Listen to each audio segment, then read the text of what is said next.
and we're opening the NID meeting. Please join us in the Pledge of Allegiance.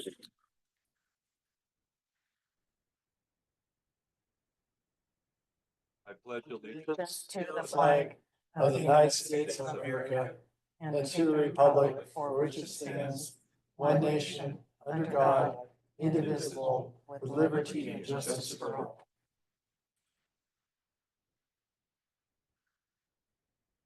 Chris, roll call, please. Division 1. Here. Division 2. Here. Division 3. Here. Division 4 is vacant. Division 5. Here, thank you. So now we have public comment for items that are not on the agenda.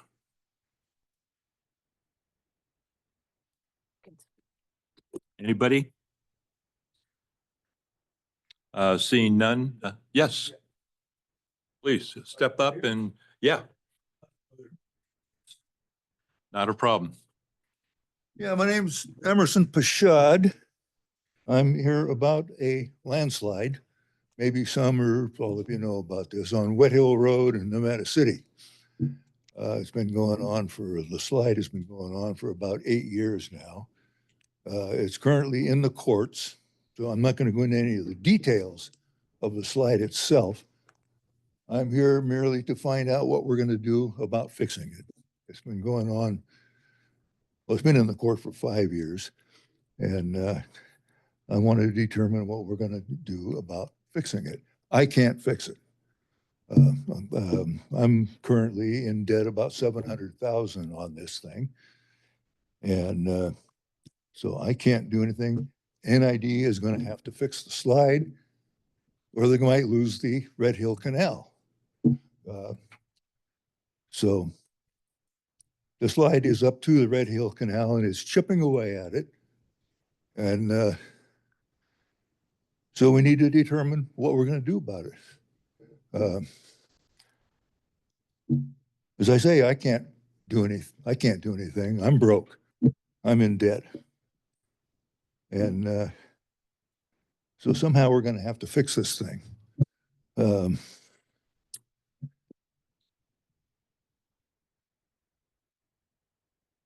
As I say, the slide, it's ongoing. It's chipping away at the Red Hill Canal. So now I currently have the road closed. I have a chain across the road. I am suggesting that NID has to fix it. I can't do it, as I said. So I'm here to determine what we're going to do about this. So that's pretty much my case right there. So any questions on that? So Emerson, as a board, we're not allowed to, we don't dialogue. Pardon? When you bring up an issue, we as a board don't dialogue. Okay. We're kind of waiting Oh, for okay. management to Okay. respond to you, just so we sit here and don't, Okay. just don't say anything. It's not because we're trying. Okay. we're being Yeah, rude. I'm not too familiar with these Yeah, proceedings. that's. Yeah, we heard what you said. And we'll refer it Okay. to management and legal, and thank you. Well, as I say, currently the road is closed. I'm not, as I said, I'm not going to go into many details about the leak itself. That's in the court. The court case has been going on for just about 5 years now. So, and we don't know how that's going to turn out. It's actually not going well in our favor. So, anyway, that's pretty much my case. As I say, I think that NID has to fix it to save the Red Hill Canal. So, Yeah, Thank we're aware of the issue. We'll contact you outside of the Okay. meeting. okay, you are all aware of the, We are. It's Okay. ongoing litigation, so we don't speak to that during a yeah, meeting, but we will coordinate with you. Mhm. okay, Thank you, Mr. Prashad. okay. Well, Thank you for that's coming. pretty much all I have, yeah. As I say, I can't fix it. And I'd like to get it fixed. I'm 87 years old. I'd like to have some peace in my life. And right now, I don't get a lot of sleep. So So we want to find out what's going to happen with it. So that's my case anyway. Okay, thanks. Thank you. Mhm. Any more public comment? Items not on the agenda. Seeing none, public comment is closed, and we'll go to the consent agenda. I'll make a motion to approve the consent agenda. I'll second. Any discussion? Questions? Public comment? Seeing none, roll call, please. Aye. Aye. Yes. Yes. Okay, so now we have the workshop item, PG&E. And thank you for coming. Thanks for having me. Seth Perez, strategic agreement consultant with PG&E. I manage. But pull that a little bit towards you. And it's on, right? Yep. Okay, thanks. And Mr. Perez, could you please restate your name?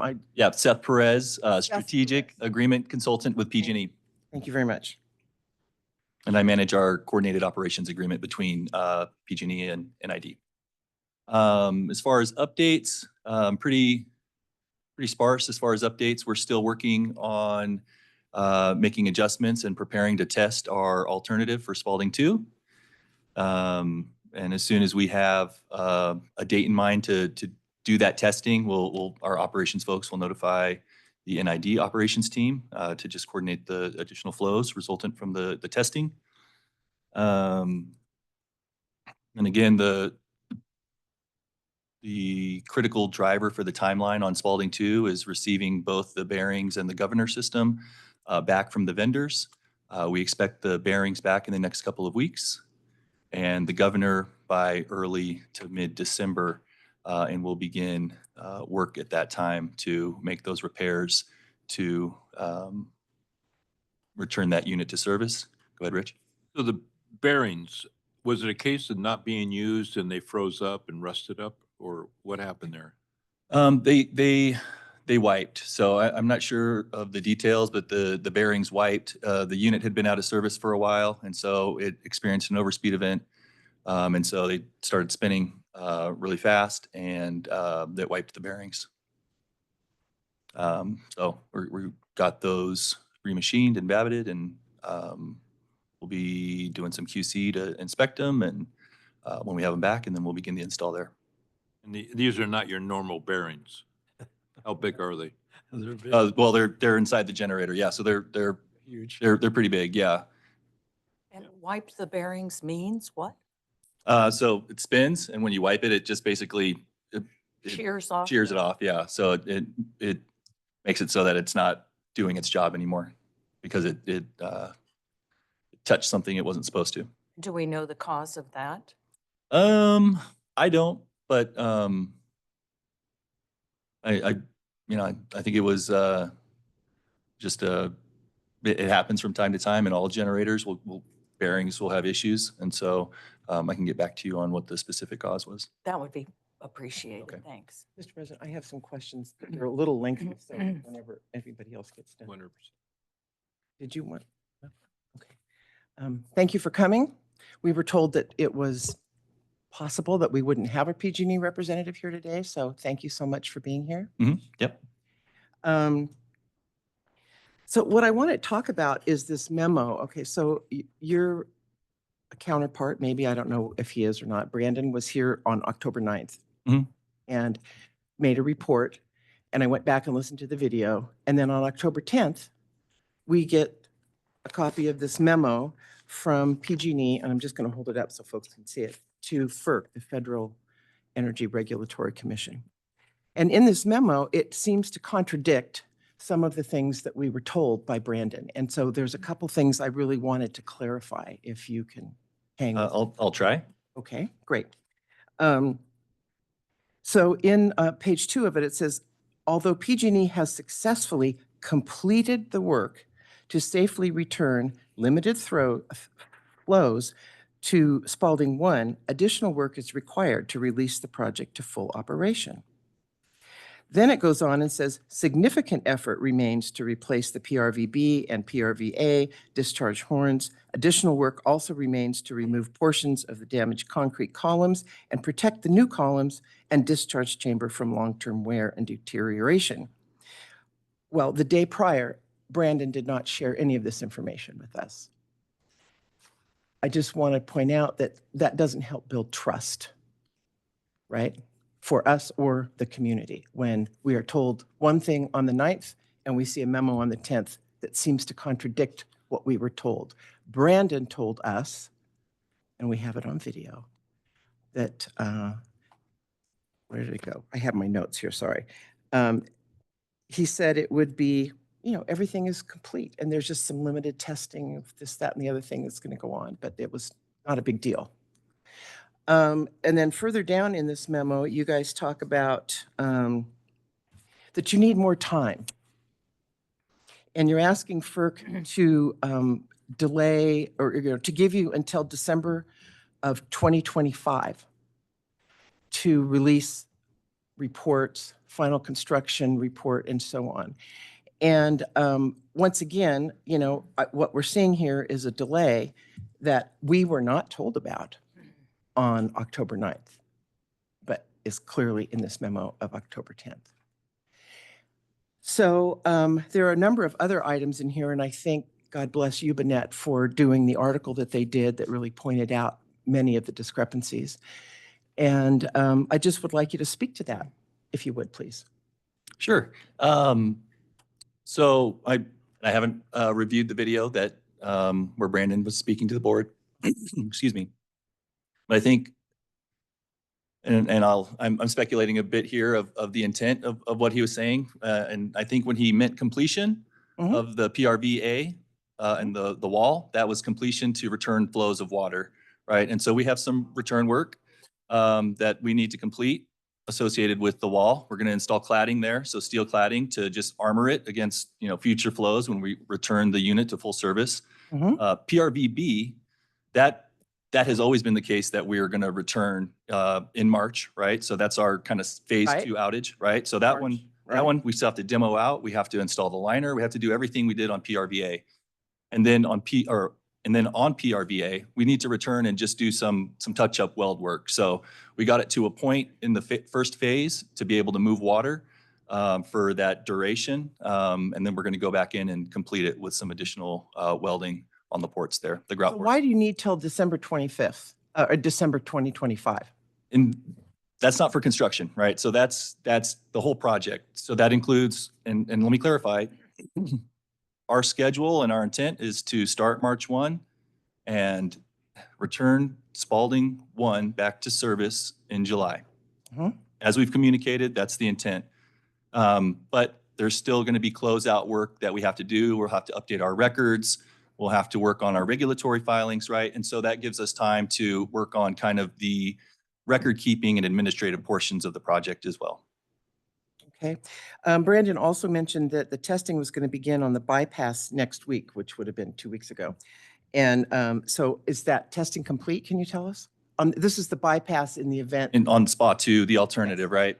So I think as we were getting in there and preparing it, we found that we needed to make some adjustments. So we're working on those now. And I think I'd mentioned earlier, as soon as we know kind of the day we'll be testing, we'll reach out to the NID operations team. So the testing didn't happen then? It hasn't occurred yet, no. Because we were also told that the testing would be complete in just a couple of days. So that was the plan. And I think as we got in there preparing it for the testing, we just needed to make some adjustments, and we're still making those adjustments. Okay. Ricky, could I interject? Yes, for a please go ahead. I think going back to Ricky's prior point about what was disclosed or not disclosed and what the intent was of Brandon versus our need to know. So it's really unfortunate that the way that information is flowing is disjointed. And this is a great example because, PG&E submits a letter to FERC, UBNet does the work to get that letter. we don't know anything about it. I don't think management knew anything about it. And so we have to, there's assumptions being made about what's important to us and what's important to you. And we have a higher need to know than is being responded to. We would request that when we're told the project is complete, that it is complete, not that there's, 6 additional pieces of work that need to be done. And the issue is that it goes out in the public, it makes it seem like we aren't informed, which we're not. And then we have to backtrack with our customers that, oh, don't worry, we got it covered. And that's just not the way it should be. Again, that phase one work, that was the scope of work that was included in that phase one. It was complete, right? So I think there's just, and I think that go back work on the wall and the PRVA, and from our perspective, that's minor work that we anticipate to do concurrently with the PRVB, and that we plan to, complete, and just the scope of the rest of the second phase of the work. Okay, so let me be clear. We want to know about that. When it's not complete, we want to know so that we can be doing our part to communicate that, hey, there's a little bit of additional work. It's no big deal work. We have to be involved and included when there is additional work that affects our customers' perception about the system functioning with 100% completion. So, I mean, it might not be important to you. No, but it's important, and to I us. understand, and I think we communicate on a weekly basis at the staff level, and so we'll try to provide more details in those staff level meetings to ensure that the NID staff is apprised of everything that's going on there. If I could interject on that part, I concur with Karen about we're the last to hear. Okay, staff hears it, but we can't talk about it until we have a board meeting. And so now we're another week or two before we even get the information. So there's that problem also. That's our challenge as a board of Brown Act and all that stuff. And that's been my frustration all along with this whole project is the not always knowing exactly what's going on or what we can expect. I might put it in a little more blunt terms. If you want a good partner in the community, treat us as one. Let us know with full disclosure what's going on. Because we're answering to people coming up on the street, and we're telling them what you're telling us. And then 2 weeks later, we find out, whoa, that's not true at all. And we're kind of tired of taking the brunt. The hits, we're taking hits. So treat us as a partner if you want us as a partner. And think about it from our points of view. It just really looks bad when Ubinet, we have a meeting, we're told one thing, Ubinet then the next day prints an article that completely, on appearance level at least, contradicts what we just heard. So you have to think about it from NID's point of view, not just PG&E's point of view. Amen. Right. So I had additional questions. So if you don't mind, so also in the memo, you cover the damaged concrete columns. And Brandon has also stated that the repairs for those was, again, complete. And the memo also contradicts that. Can you give us a more detailed update on this, on what's up with those concrete columns? So we shotcreted those, right? So we got them ready to bypass water, the temporary flows, right? The limited flows. When we go back in March, we're going to install steel cladding, right? And it's basically just steel plating that's going to protect it from future flows against it. Well, this goes on and says that additional work remains to remove portions of the damaged concrete. So you had no flows, right? Presumably. And I'm trying to get a mental picture, but were there big chunks of Yeah, so there's still, stuff that yeah, needs to so be removed, so we, but it hadn't been removed for some reason. I don't quite understand why you wouldn't remove it at the same time. I think there's portions of the column that are kind of up higher. And so in order to bring the water back, we put that into the second phase of work to demo those portions of the remaining columns out. And is there risk involved in doing that in such a way that it would cause or necessitate another shutdown when you get around to doing that part? From my understanding, no, we're going to be doing that as part of the pre-work and the work that we're doing as part of the second round of outage. So that's included.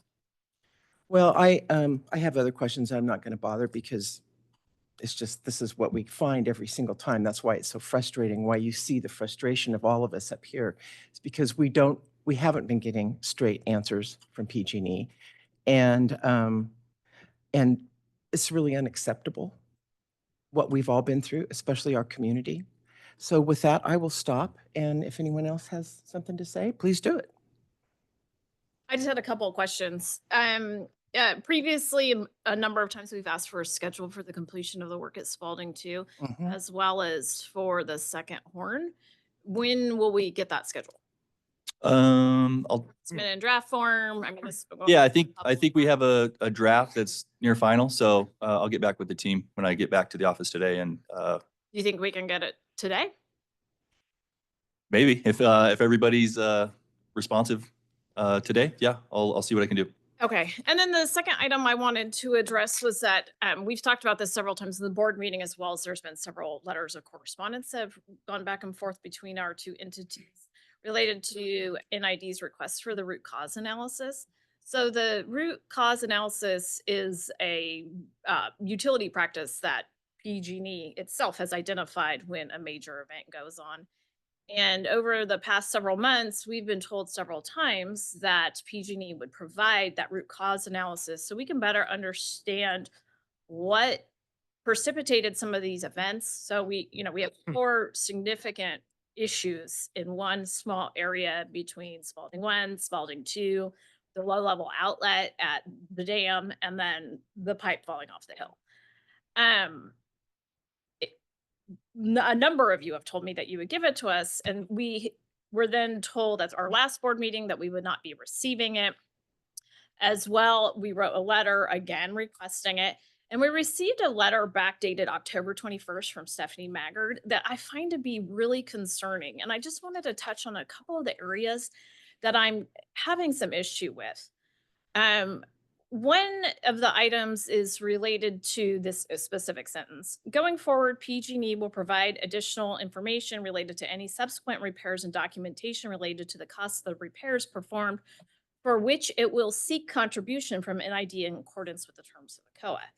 We have previously received a letter indicating that PG&E was going to be requesting some cost recovery from NID for the repair of your own facilities. Where we're having a challenge is if you don't provide the root cause analysis, it's difficult to ascertain whether or not that any cost sharing would be required underneath the COA. So can you help us understand why you're not providing the root cause analysis so that we can help make a determination underneath the legal parameters of the contract? Well, first I want to just clarify, it's not a root cause analysis that was filed with FERC, right? It was a failure analysis. And it's I haven't seen it, so it's I can't nuanced. tell You don't what it know. was or See? what it was. We don't know. Yeah. Nice. Okay. And as far as the cost share, I think I'm going to just take a step back and talk about the sharing of this document, right? The request for the document and our subsequent response to deny that request. So I think as we've been talking about this over the last few months, we've tried to frame the sharing of documents and information through the perspective or the lens of the requirements of the COA, right? That's kind of how we transfer information, how we do work, and how we coordinate our operations. And so in our review of that, there's, our interpretation and what we read, there's no requirement to share this information with NID. And so you're requesting a document that you're not entitled to under the COA. Now I've heard 2 different reasons why you're not going to share the document. The first one was due to FERC security issues, which frankly, that designation is to prevent or help to prevent terrorism. And I believe that we addressed that concern by signing and submitting to PG&E a non-disclosure agreement with our last request. I don't think that it is unreasonable for NID to want to understand what occurred up at that facility, since we have been having so many issues to our own ratepayers and it's so greatly impacted our water supply. I also wanted to touch on a couple of other sentences that were included in the letter. The letter ends with PG&E has honored and will continue to honor its requirements related to repairs to the Spalding facility, all of which have benefited NID and its constituents. You know, it's really difficult to accept that statement in any positive light when the failure of maintaining your facility and then subsequently having to repair it is now being framed in this letter as a benefit to our customers and to NID. This whole situation is going to be extremely costly for the district and our ratepayers. And I find it unfathomable that that sentence was even included in this letter. Can you explain why anybody thought that that was appropriate? And I know you're just the messenger stuff, so forgive me for shooting daggers at you. And I think we accelerated our construction schedule to return water, right? So I think that's, Should have. Well, yeah. and we did, right? And that the return of water was a benefit to NID's customers, right? Whoa. Well, Whoa, yeah. I mean, Whoa, hang on. how is, we don't hand out gold stars for something that you should be. I'm not doing. asking for a gold star. They are I'm just the- saying that we should be the return. same ratepayers. Our I know. ratepayers and your ratepayers are the same set of folks, and we should be working together in coordination to provide the best service to those folks, whether that be through delivering energy or through providing water. So to couch this as some type of benefit for our ratepayers is frankly offensive. And I have one last sentence I want to. Just no, I just want to take a step back from something you just said, and we have been working together. We've been working together closely to make these repairs and keep you guys informed. Which I agree. This letter is not in that context of working together. This letter it's offensive. And I'm going to read the last sentence. PG&E expects NID will honor its contribution and obligations going forward. What does that mean? That's kind of drawing a line in the sand Mhm. that you may not want to cross. I just think that in the spirit of cooperation and at the staff level, PG&E staff has been great. You personally have been very nice to work with, very forthcoming. We have a lot of confidence in you, but these types of letters and refusal to provide information that enables us to understand and convey to our customers and constituents what is going on so they have a comfort level going into the next irrigation season. And to receive this letter, I find it contrary to those beliefs of collaboration between the two entities. And I'd like you to please inform your higher ups or whoever actually wrote this letter that we would like a conversation about it. Definitely. So we don't know who wrote it? Stephanie wrote it. It doesn't appear, this isn't in the tone that Stephanie's name is on it. This is not in the tone that we normally hear from Stephanie. And I think going back to the obligations, it goes back to the COA, right? So we've, from our perspective, have honored our requirements under the COA. And I think we're just trying to say that and I think specifically around cost sharing for the project, that we expect NID to do the same. So I can tell you what our expectation from the COA is that PG&E maintains their facility to reasonable utility practices. And I don't believe that was done. Otherwise, you have just really bad luck having 4 issues happen at the same location. At the same time. At the same time. You know, I have to thank you, Jennifer, for that. Yep. This is beyond ridiculous. You want us to pay to have the repair that that occurred, we can assume because of lack of maintenance, and you won't provide us with the failure analysis, and you want us to just fork over money? Are you kidding? That is just not going to happen. Right. We got to have that failure analysis. So, and one can only think that you're hiding behind a curtain. Otherwise, you would share it under the COA because we have a right to that. It's beyond ridiculous. And I don't even know how anybody could sit here I feel sorry for you having to sit here and straight-faced say this. Oh, we're going to expect millions of dollars of contribution, and we're not going to share with you why the failures occurred. It is absolutely freaking ridiculous. Here, here. Beth, thanks for coming. Thanks for having me. Well, one other thing though about that is, again, my understanding was there was some pushback from PG&E to not come here today. And Brandon had said when he was here 2 weeks ago that he didn't really see a need to really come back here because things were going so well. Then it was clear that things really aren't going as well as he would like us to have believed. So, Mr. President, do we believe that we need another appearance by PG&E at our next meeting? I was going to say November 13th. I can't commit to PG&E being here until we have some substantive updates to provide around Spalding 2. I think we already have some questions that are pretty weighty and we need answers. Well, one of them is, when is the testing on that bypass going to actually occur? I thought it had happened. That's why I brought it up. And I mean, it'd be nice as soon to as we know- have a date, our operations team will let the NID team know. Yeah, it would be nice to know when it's happening and what the results of the tests were and what were the flows that you're getting. I mean, those are pretty important pieces that we would like to hear back. Yep, as soon as we know, we'll convey that Actually, a information. public benefit to PG&E and their customers for you to come here. Yes, absolutely. I can't commit to that a PG&E Understand, but representative please. will be here.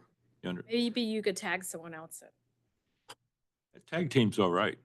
Just give us. I hear you. I hear you. All right. Thank you for coming. Yep. Any public, it's a workshop. So it's wide open. I think I've been coming, Michael Taylor, Nevada City. I think I've been coming here since the beginning of this. And what I'm hearing is every 2 weeks is the can getting kicked down the road. And in construction, I understand construction, NID understands construction, and so does PG&E. And in construction, we use schedules that are live. In other words, you have a planned schedule that starts off in the first week or two, and then it gets modified as time goes along. I think it's ridiculous that PG&E hasn't offered a live schedule that has the understanding that it's going to change next week or the week after. But to not give you guys any schedule at all, I think is crazy. The other thing that I'm hearing here is that they want you guys, and from the very beginning, I think I read at the very beginning, there was some assumption that you guys were going to be paying for part of this. And I think if PG&E was moving forward in a way that was responsible, they would have been good partners in the beginning and keeping you informed in everything that was wrong or how it went wrong. Because you're part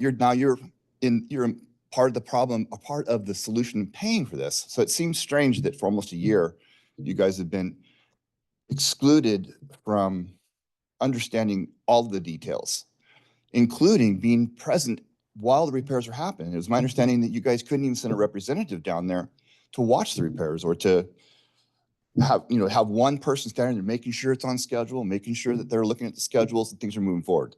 It's unbelievable to me that we're at this point today when I thought 2 weeks ago or 4 weeks ago that it was almost behind everybody. Right. And it sounds to me like it's not even close to behind you guys. It's just beginning. And I just needed to say that. It's troubling to watch this unfold. Thank you. Michael, thank you. Any other public comment? Seeing none, public comments closed and workshop. And Seth, thank you. Thank you. It's we know it's not easy.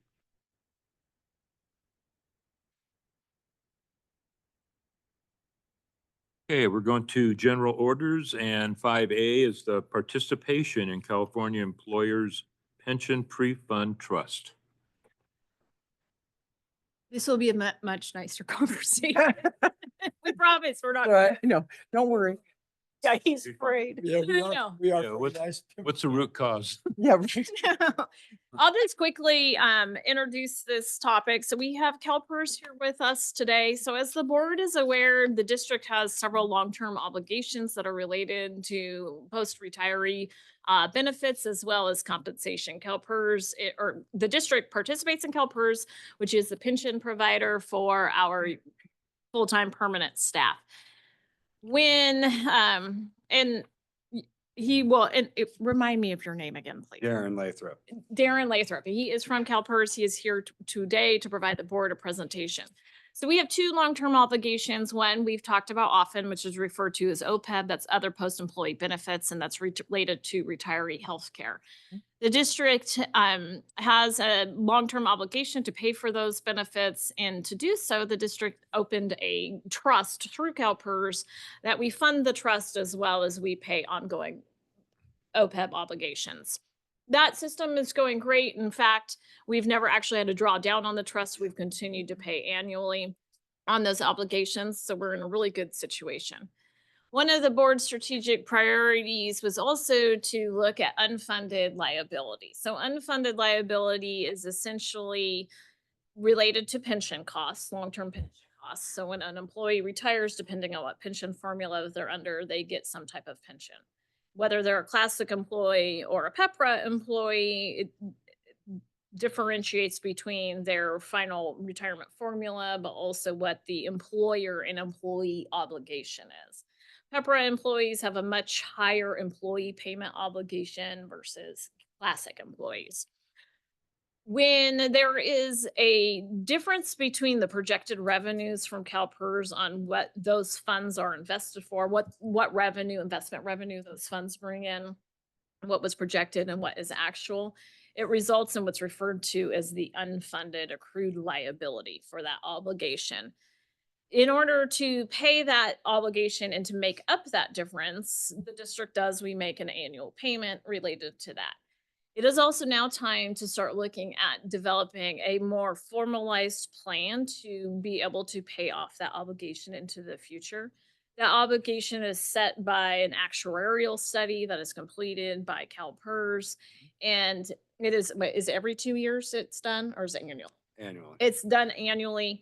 And just a note, that number does bounce around a lot. It has to do with your census of employees as well as how the market did that year or as compared to their projections. And so what we're here today is to make a recommendation to the board to open up a trust that's very similar to the OPEB trust. So this trust would allow us to save money. It would essentially be what I would refer to as a third investment vehicle for the district. The district already has our investments, our large amount of money that's invested on the market. And then we also have our local agency investment fund, which is more kind of our savings account. That's easier. It's like we can pull money out easier. Operating. Yeah. And then we have obviously our checking account, but then we also have our OPEB trust. This would be kind of another investment vehicle for the district. This money would be invested onto the market, and then we can utilize this money and save it for future payments, or we can make annual payments. So we're here today to discuss this option with the board. We are making a recommendation to open this trust. We do have about $2 million extra in cash right now based off of our weekly cash analysis. And typically we would invest this money straight onto the market. But we do feel that entertaining this new investment vehicle would be beneficial to the district in the long run from a financial perspective. Well, So- quick question before. Yes, sir. Investment market.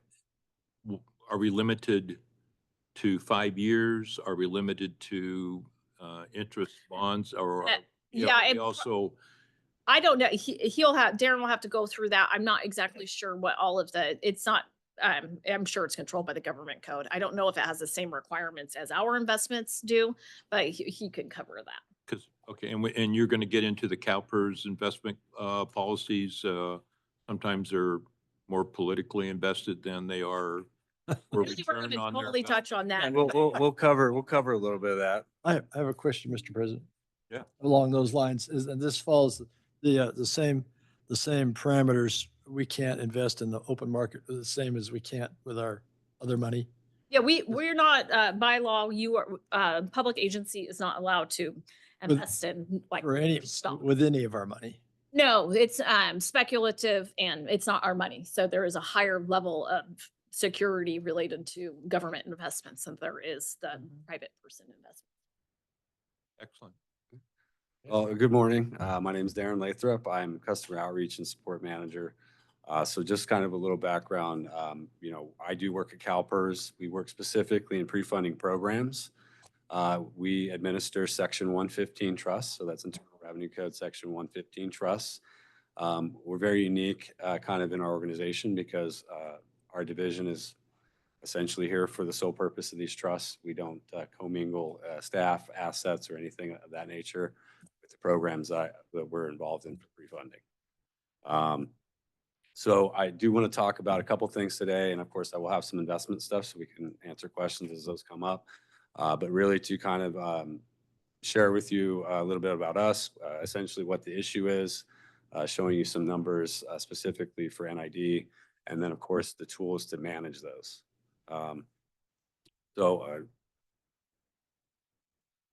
Clicker was working this morning. That thing.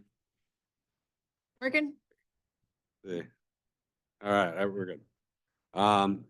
So I want to first start off with talking about a couple things, and that's going to be, again, related to the pension costs themselves. There's two costs that are considered for all agencies that participate in a pension system. And while I will be using CalPERS, you know, as the examples for today, this is pension regardless of system. So 37 counties, other systems that you might be aware of. You have a normal cost, which is going to be an ongoing or perpetual cost. That cost is a more manageable cost. It's a percentage of payroll that is continually funneled into the pension system. It does go up. As we know, inflation, payroll goes up, headcounts can change, things of that nature.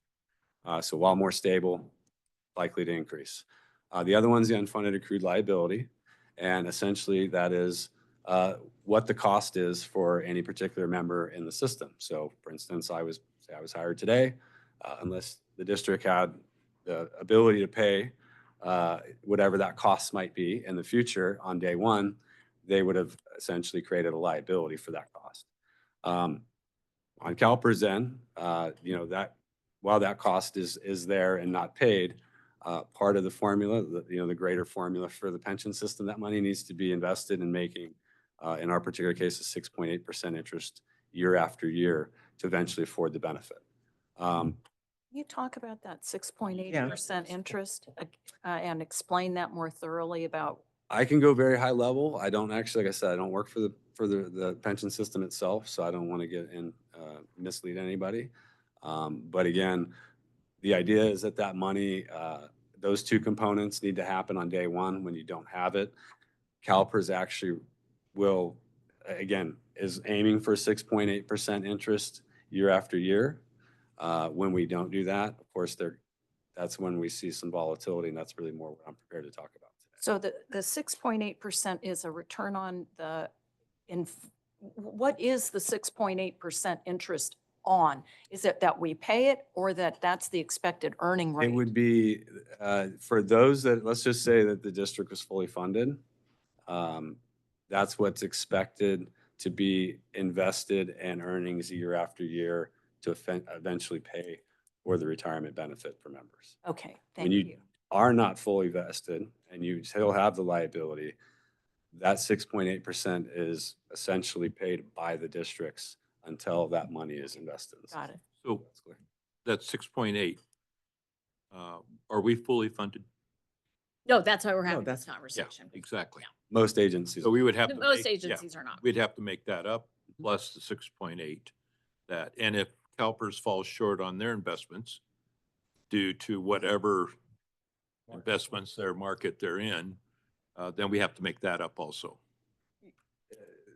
Essentially, yes, but I would also, you know, these are investment. I mean, again, CalPERS, it's not likely that anyone will make the same amount year after year. There are years when it will fall short. It does create a management issue for districts that participate. If we go fully funded, then we're under more control. You are likely not to ever be Yeah, it's- completely Right. funded, right? This is revaluated annually, so it's constantly fluctuating and also fluctuates based off of the census. So when we go through a valuation report related to whether it's OPEB or unfunded liability, they do a census of staff and it takes into consideration death rates, number of staff, amount of money, male versus female, all kinds of things. Mhm. And then that's how they start determining how much, essentially what they're determining is how long are you going to have to pay this obligation for? How long will these employees be alive? Longevity of a person. Yeah. So it changes all the time. Actuary. So I mean, we could write a check today and then have something tomorrow. Or we could write a check today and have paid too much. You know, it bounces up and down. So one of the things that we want to look at, and just again, remind everyone, this is a long-term fund. Actuaries typically operate on a 60-year time horizon. We're using and we're looking at currently 30 years, just to kind of make the point that when we look at the most recent 30 years, that CalPERS is actually overperforming. 6.8% being the target, and we can see that we're well exceeding that in the 30 years. What ends up happening is, like I mentioned earlier, you have volatility year after year. It's expected. And this is where it becomes kind of more of a management issue for districts to participate. As we know, when the performance is positive, then it does actually reduce the amount of funds that come from the districts that participate, which is good. In years that it's not, of course, that will cause those costs to increase. And again, it's not so much about, there's no finality to this. It's not a car loan, right? It's really more about management than paying this off. And so what I'm going to do is I'm going to get into sharing some of the tools that are available. And these are all offered to you as CalPERS participants. Kind of show you how that will help. Well, you had one that was negative 7.5%, and next year is 21.3%. Yep. Shows there's some risk that they're taking in their investments, right? Yeah, inherently, investments are inherently have risk associated. Absolutely. That's COVID time period. Yeah. too. Yeah, that's. Yeah. Understood, but still, we wouldn't be in that same position of assuming that kind of a risky investment. I mean, obviously, was there in the stock market, or where were the investments at that time to suffer 7.5%? Because I didn't. And I couldn't give you any real detail on that because again, I don't work in the investment office. I don't work with the retirement fund. They're very, very well diversified. I do know that. I also know that what we've seen in the most recent 5 years, this is beyond a market correction, hence the recession.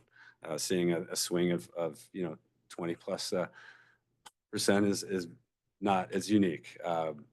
Most recently, global financial crisis back in 2008, and of course it's just kind of an uncommon occurrence. But again, overall, this last year was 9.3%. So again, there's always some positives that are there. Looking at the district specifically, this is how that impact can be, relatively kind of see how this impacts your district specifically. So what we're looking at is the pension valuation dates. They're done every June 30th. We're looking at the last 4 years. Right next to that, in the second column, you'll see the funded status and how it's kind of, started at 62, went to 71, back to 62, and at 62.2 as of June 30th, 2023. We can also see the unfunded liability has also changed during that time. And again, really the point that we're driving home to this is that, again, you're going to see that fluctuation. It's as long as you're participating in the pension. And while the numbers may not look all that great, again, there's a goal, goals that are set by districts to get to a certain funded status so that they're not paying as much in interest. But ultimately, it's gonna be ever present. Can I ask a question on that? Absolutely. So for what you might call progressive departments or organizations that really want to minimize that interest payment and get this more in line, Mhm. what is the typical level of unfunded liability? In terms of you have the percent funded status, what's the typical funding That's a unfunded level? That's really a tough question. I can only speak from personal experience. So that's agencies that we deal with that are in our other trusts for, pre-funding. We do have, conversations with them about pension. I've seen cities that are 30% funded status. I've seen some that are, 90+% funded status. And again, I'm going to show you some of the tools on how they all get there. But again, it's something that's going to take, several years, time to eventually get to. The only other thing I want to point out on this slide is the normal cost. And again, this is kind of represented what I spoke earlier. We can see that it is a lot smaller difference in cost. I'm going to round up 1.7 million in the 2020 valuation to closer to 1.9 in 23. So again, still another cost component that we see that is increasing. So we are also looking at the unfunded liability. So what we've highlighted there is, again, the funded ratio and the unfunded accrued liability going back to 2014. Again, just to give you a little bit more clarity on how these things can change year after year. Well, and just highlighting, I mean, the unfunded liability's gone from 34 million to 63 million. Right. So it's not an insignificant negative. Yeah, I mean, there's a lot of, and really this is something that, our actuaries look into. I myself don't understand fully what they do, but they're, they take into account things like mortality rate, life expectancy, demographic. I mean, there's a lot of health and information that they look at in incredible detail to come to these numbers.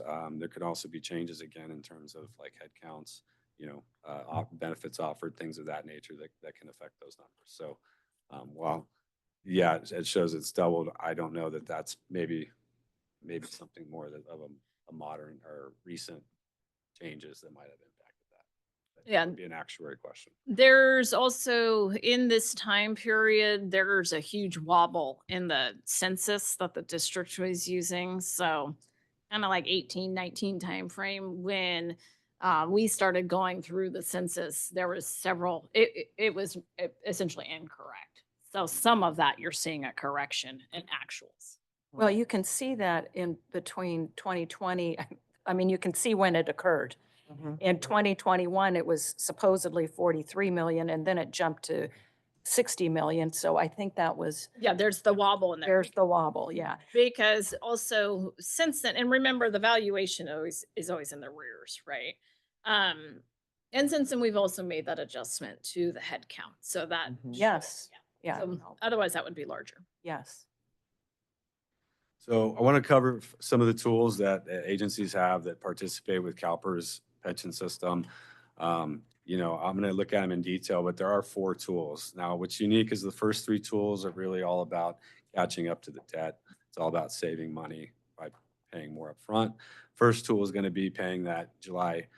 We have an annual prepayment for the UAL. So every year the district's going to have a total normal cost, again, represented as a percentage of payroll, and then their unfunded accrued liability. The options that the district has is to pay that monthly or pay a one-time payment in July, and that will save them 3.4% on that payment, which I believe NID is currently doing. Again, it's a good way to save money. The second tool is going to be the Fresh Start program. I know that these are very, very small, so I apologize, but it's really hard to get these on any one of these slides. But what we're looking at is an current amortization schedule. So the first column there is going to be the dates projected out to June 30th, 2048. And then, of course, next to that is going to be the balance and then the payments expected each year. What we can see again as time changes when we have I guess, I don't know if it's say positive or negative, but when we do have positive or negative performance, that whatever that difference is that needs to be made up by the district isn't actually, shoved to the districts in the first 1 year.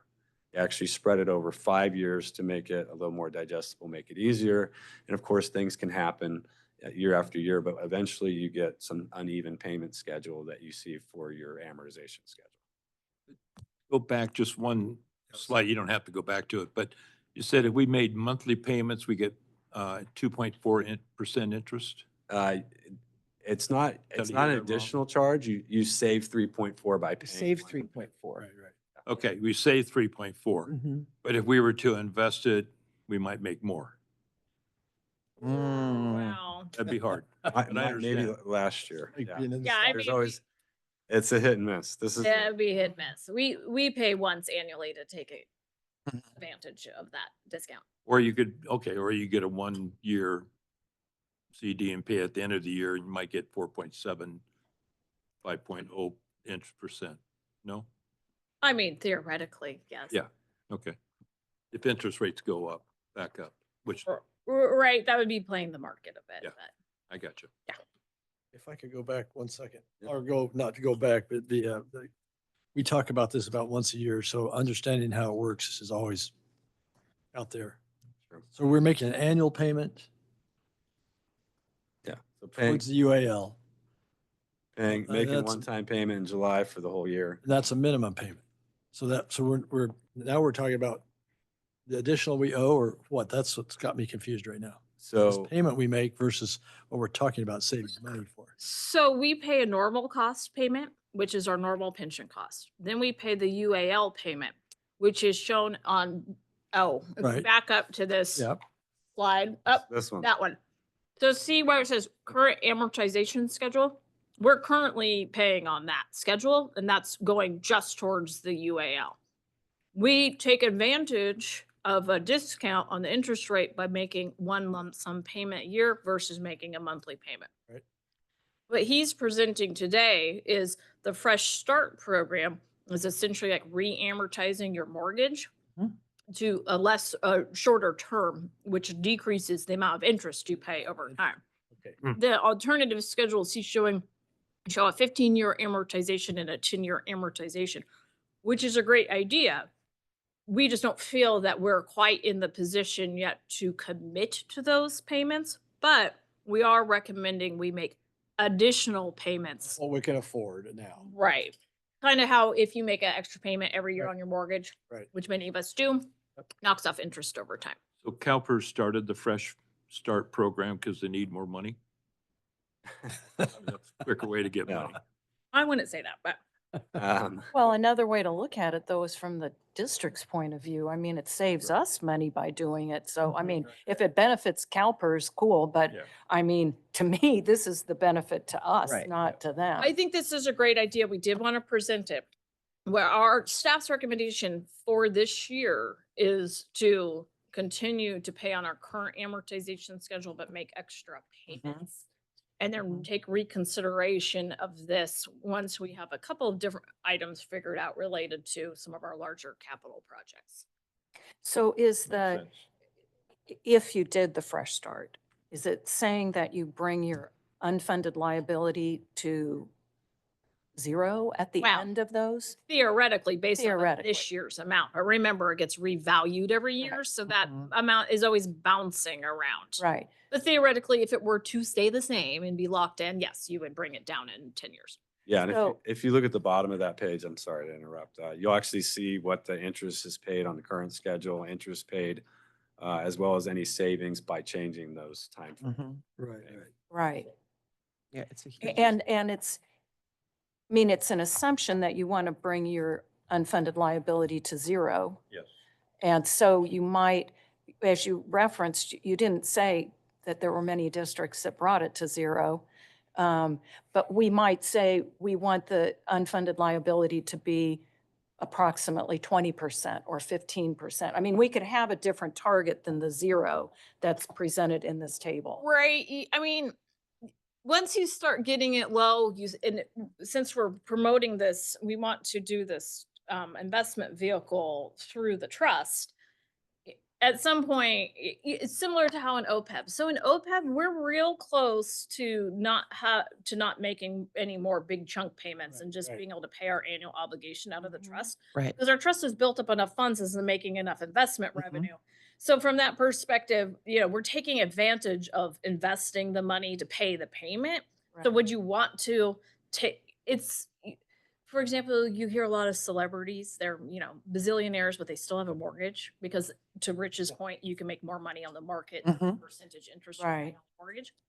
So once you get kind of to a lower unfunded liability amount, those are the decisions we're gonna have to take into Okay, account. okay. That's where we're headed.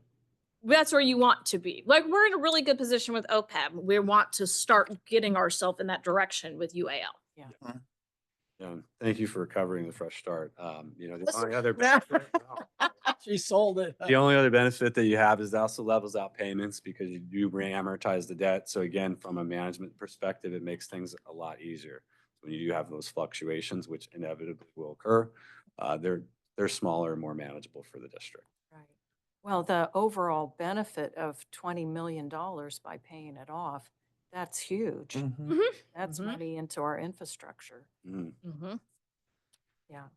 So the last two tools that are really available, we have the additional discretionary payment or the ADP. Mhm. Again, using that mortgage analogy that you brought up earlier, think of it as just making an additional payment when you can.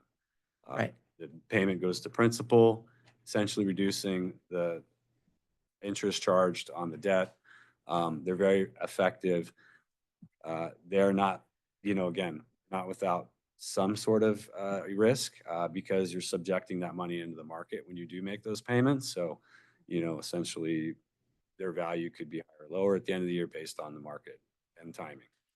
The 115 Trust, again, ours is the California Employers Pension Prefunding Trust, is what we call our Section 115, is the only tool that you have that allows you to actually increase assets over time.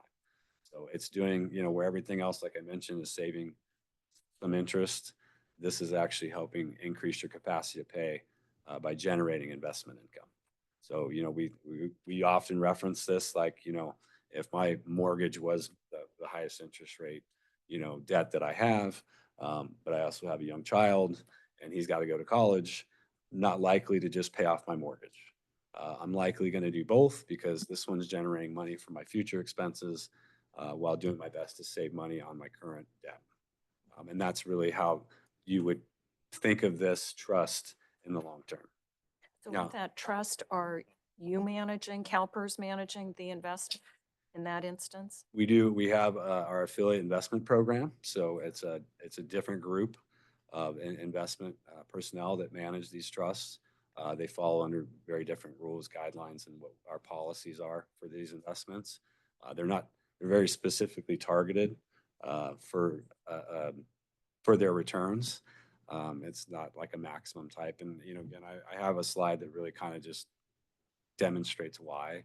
When we talk about the investment, if it was something targeted at a much higher interest rate, again, if there was a need to actually have the money and disbursements are required from the trust, you wouldn't want to do it in a year when the retirement fund's down and you really have to afford the money.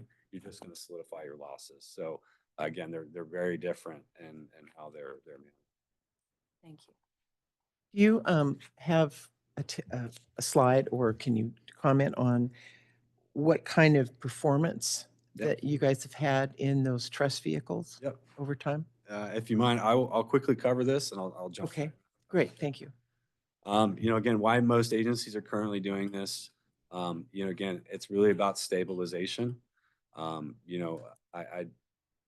Knowing that you have payments that fluctuate, it makes it incredibly hard to budget year after year. Having an additional source for districts to take money in to help subsidize budgets, to level things out, and the need to cover these payments is I think, probably the most beneficial.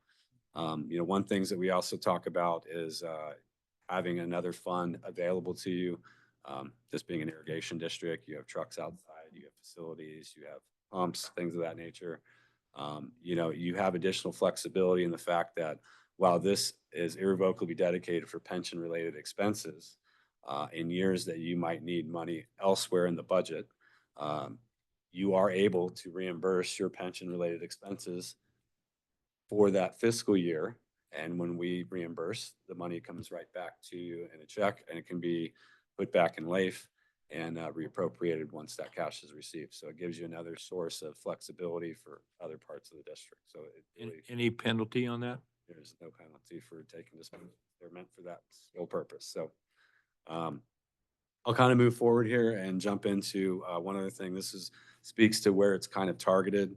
Ours are specifically targeted to not, again, not have the same expected yield of the CalPERS pension system. Generally, the higher the yield, obviously, there's going to be risk associated with that. So these are meant to be less yield, less risk.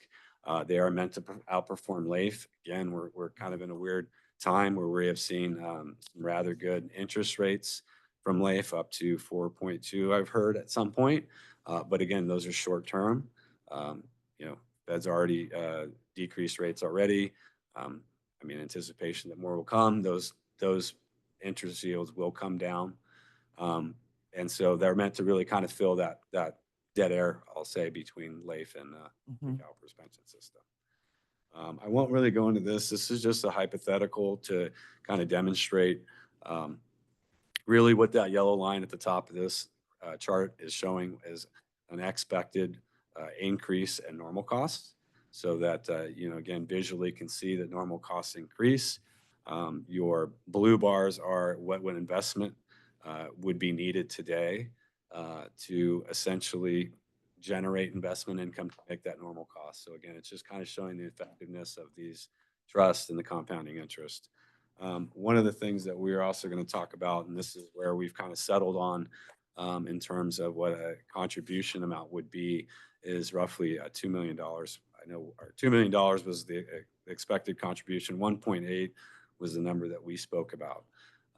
This is a number that we think would be, you know, sufficient in being able to, again, subsidize the budget as needed for years that volatility does create a pinch for the budget.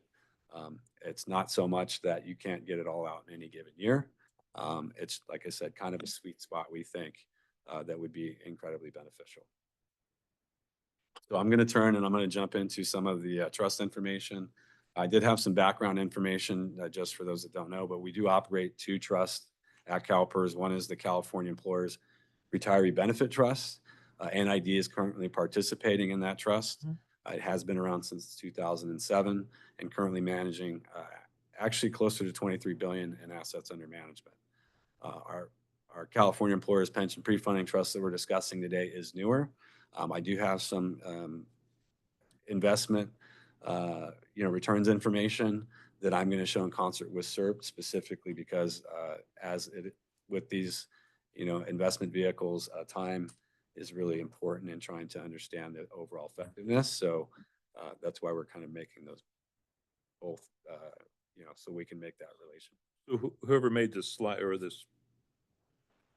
or whatever, it almost looks like you have a minus 22.3 billion in assets. Right. Approximate. That's approximate. Yeah. That's Wiggly. Those glasses. it's wiggly. If that was the case, sir, I wouldn't be here. I'll be honest. You and I have. And won't touch on this, but this isn't for all public agencies. You know, the thing about these trusts is that in most cases, they're one of the few investment options for public agencies.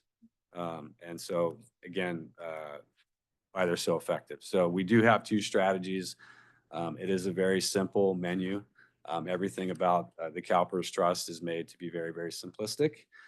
So you have menu options of strategy 1 and 2 based on the expected yield and risk profile or standard deviation that the district would be agreeable to.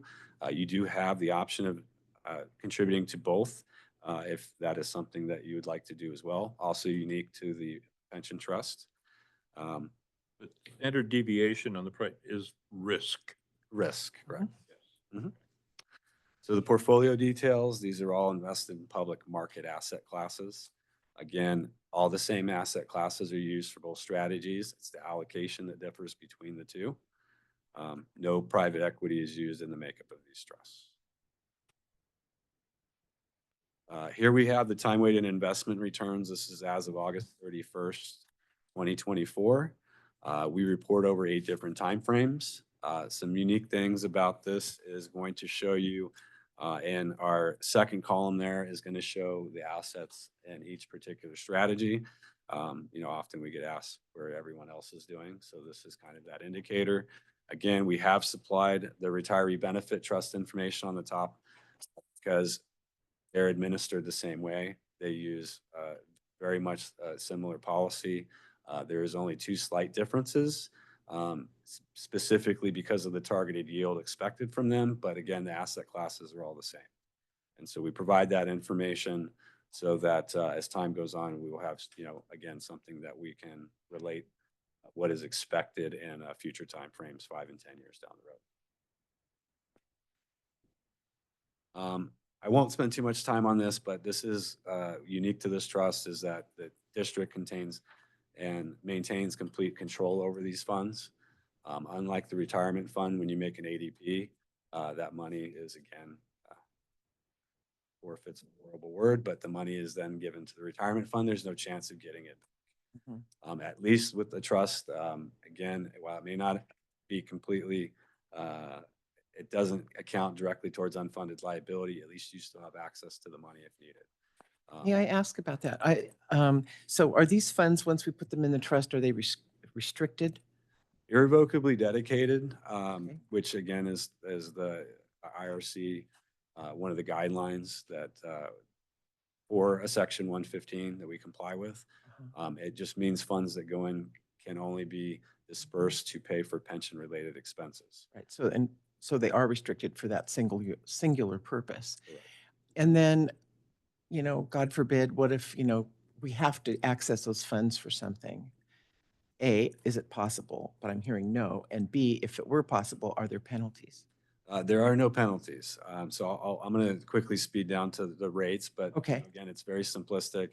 Again, there's no hidden penalties. There's no termination costs. If you had to draw down to zero, there would still be no penalty for doing so.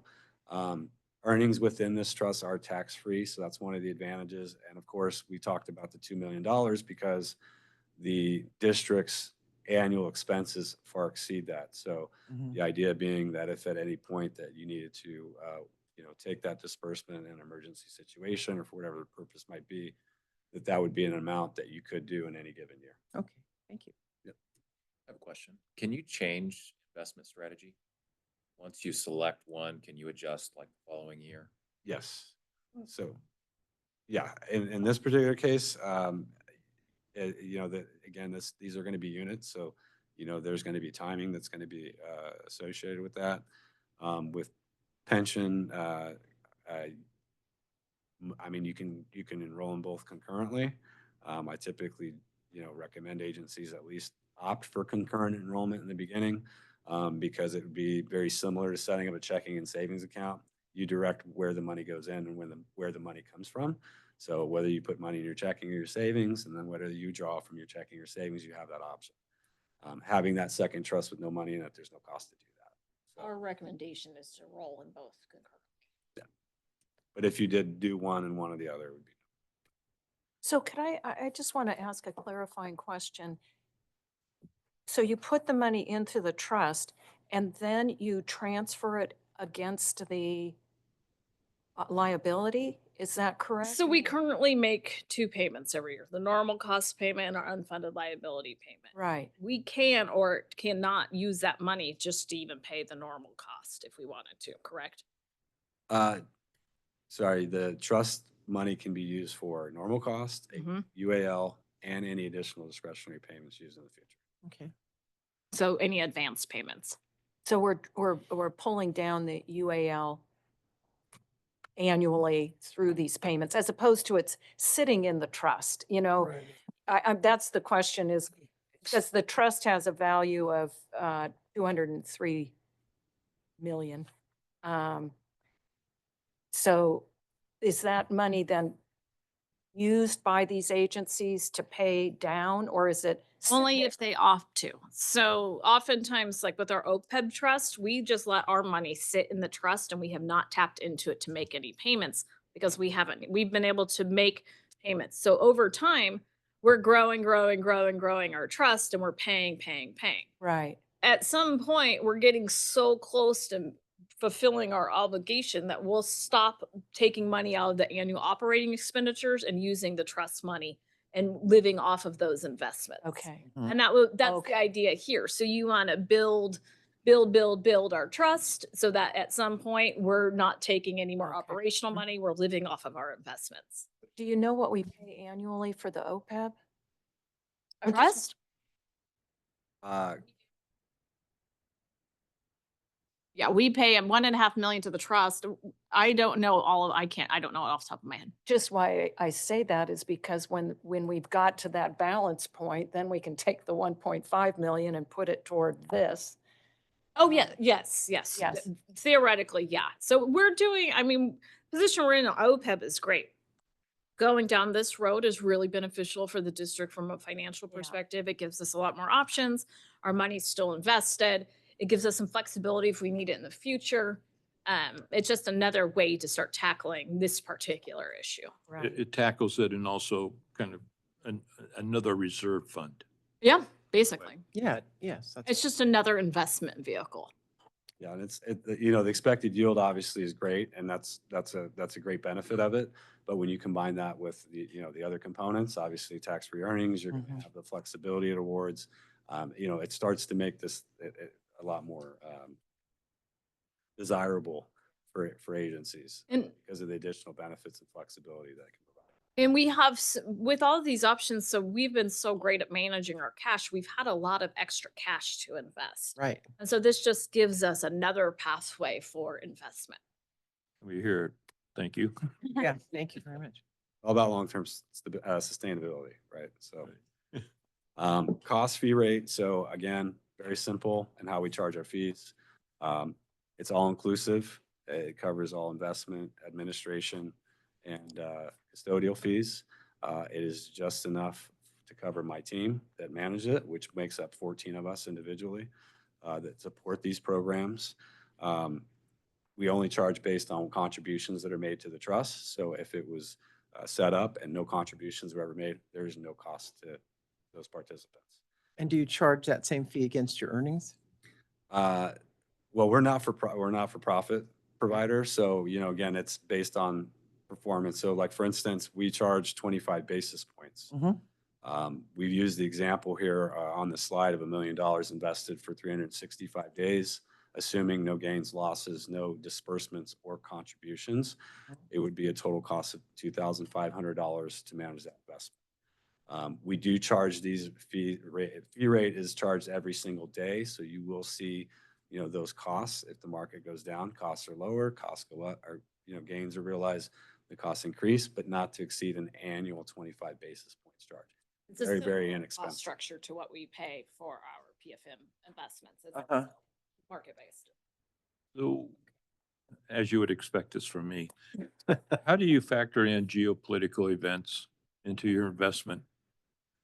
I mean, right now, BRICS is Brazil, Russia, India, South Africa, joined by Saudi Arabia and others are meeting right now to overturn the dollar as the world currency. And so if that happens, do you factor that in? How do we account for things like that, or do you?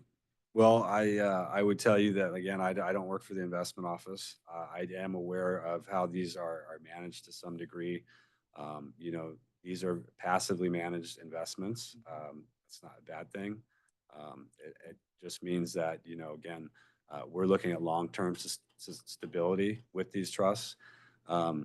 They are, essentially put together or,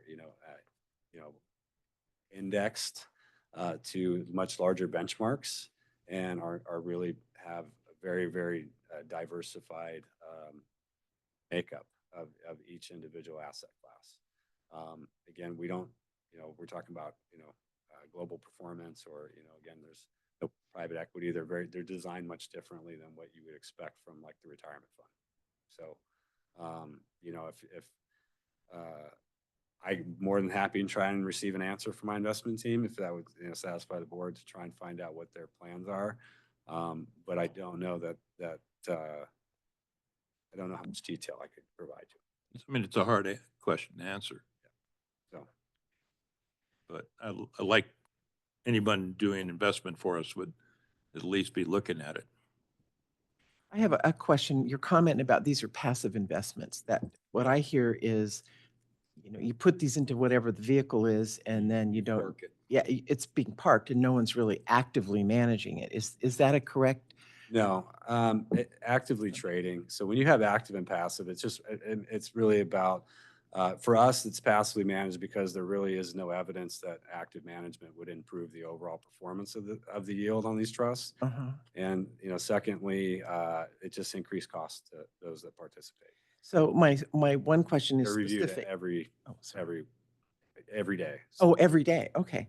Because, in looking back at your asset classifications, you've got the REITs in there. And, that's real estate and that can be quite volatile, Mhm. depending on what's going on in the markets.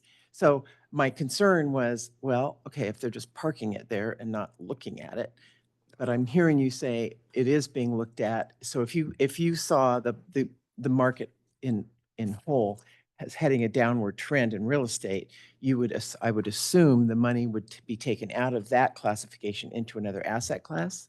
Again, these aren't actively managed. So again, again, trying to see into the future for the investments, that's not what these are designed to do. Uh-huh. So again, I think that's maybe the difference. Like we're looking at timeframes of 10 years, 20 years for some of these investments. So that kind of volatility is expected. We do perform asset liability management process. If I can get that out, sorry. ALM process Mhm. that we conduct every 4 years with the 2-year scheduled check-in. It's an exhaustive 1-year long process that the investment team goes through in evaluating all these in very great detail. During that process, they also look at capital market assumptions. Mhm. We just did that mid-year check-in this year. The only thing that would have been changed, if anything, within these may have been, again, some of the holdings within the asset classes and the allocation to those asset classes. Mhm. Having just gone through this process, they actually decided to not make any changes and have actually seen and able to report and publish a higher expected rate of return as of this last June. So while those things can have impacts, I think that maybe too focused on any one item. Well, because and these are it's so well comforting, diversified. yeah, it's comforting to hear that you do it over a much longer term, like a 10-year term or 20-year term, then levels it out. So thank you. That addresses my concern. Yeah, and like I said, if you go back to, I'll quickly go back to it just so you can see here. I know you guys can see this much better, but if you look at the first column, you'll see the inception dates for each trust. And so if we look at the inception date of 2007 for CEPPT Strategy 1, very rough year to have participated, or I'm sorry, to create a trust like this. Having, come in just before the global financial crisis. As you can see, if I look at inception to date, while it's not really what we would expect long-term, luckily we're not at the term for that trust, still at 5.59%, 10 years showing 6.16%. So, it has taken an unforeseeable hit right out of the gate. It has gone through the most recent global-wide pandemic and is still performing really well. Okay. So, Thank you for that. I appreciate it. Thank you. Just like if we're investing in the stock market, we want to be in for the 25, 30 year and not get too excited about the red numbers that come along.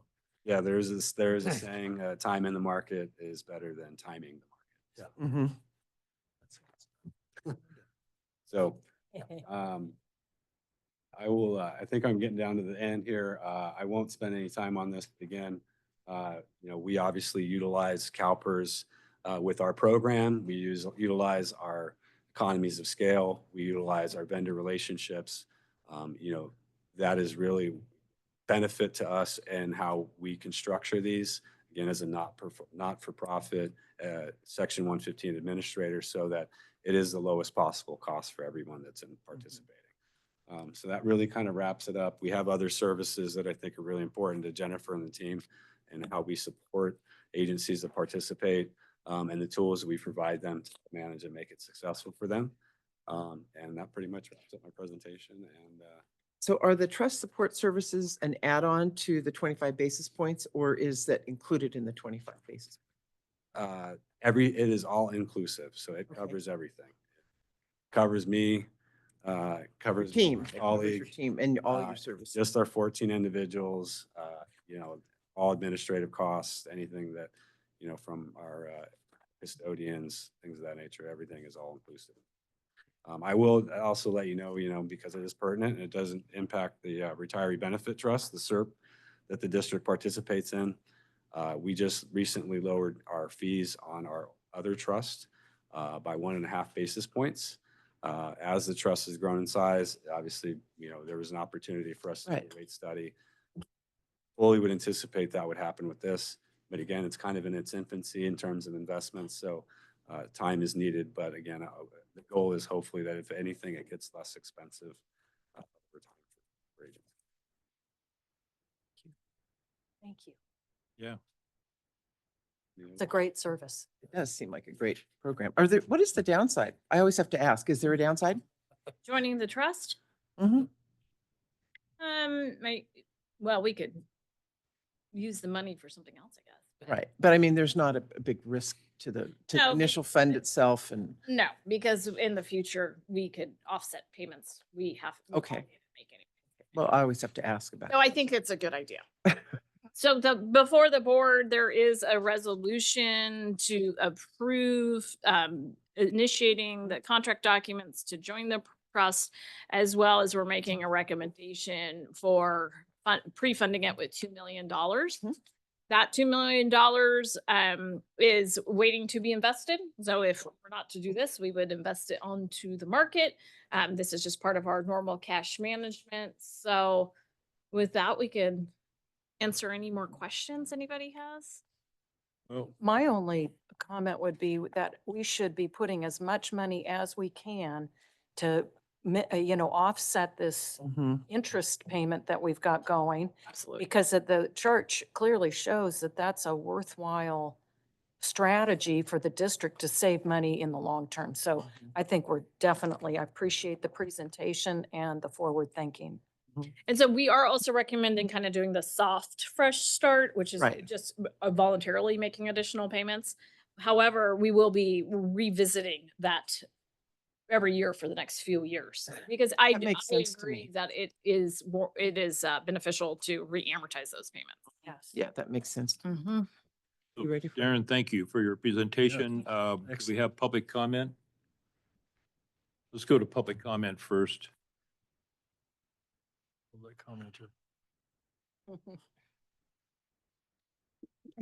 Michael Taylor, Nevada City, can I ask a question? Okay, I'm wondering if I understood correctly, you guys were 71% covered a few years ago, and it looks like you're 62% covered now. What are things that contribute to a swing of almost 10% in that short of a period? What would be something that would contribute to a 10% swing in a short period of time? It's primarily related to a fluctuation in the market, but it's mostly related to the census that was previously used was just incorrect. It didn't have the correct number of employees on the census. So most of it had to do with some numbers were just not quite right. Correct. All right. And I'm coming with this question is Nevada County has gone from 76% covered down to 63% covered in almost the same period of time. So I was trying to understand if there's some sort of a pattern that's creating the situation where these pensions are going in the wrong direction. They're always going to fluctuate up and down. Some of it's just a market adjustment. So each and every year, if the market does well, your percent funding goes up. If the market does bad, your percent funding goes down. And then when they do the new census study every year, when agencies add headcount, that increases it automatically. When their death projections change, that increases or decreases. So it's one of those constant moving targets. So I don't know in particular what was transpired over at the county, but Well, yeah, that's I essentially. expect that. All right. Thank you very much for your time. Mr. President, I have another question along those lines. Yeah. I was going to ask earlier, how much does the fluctuation of the FTEs having gone down during that period of time and or the rise in salaries going up contribute to this. Yeah, so they offset each other, They right? offset each other. Mhm.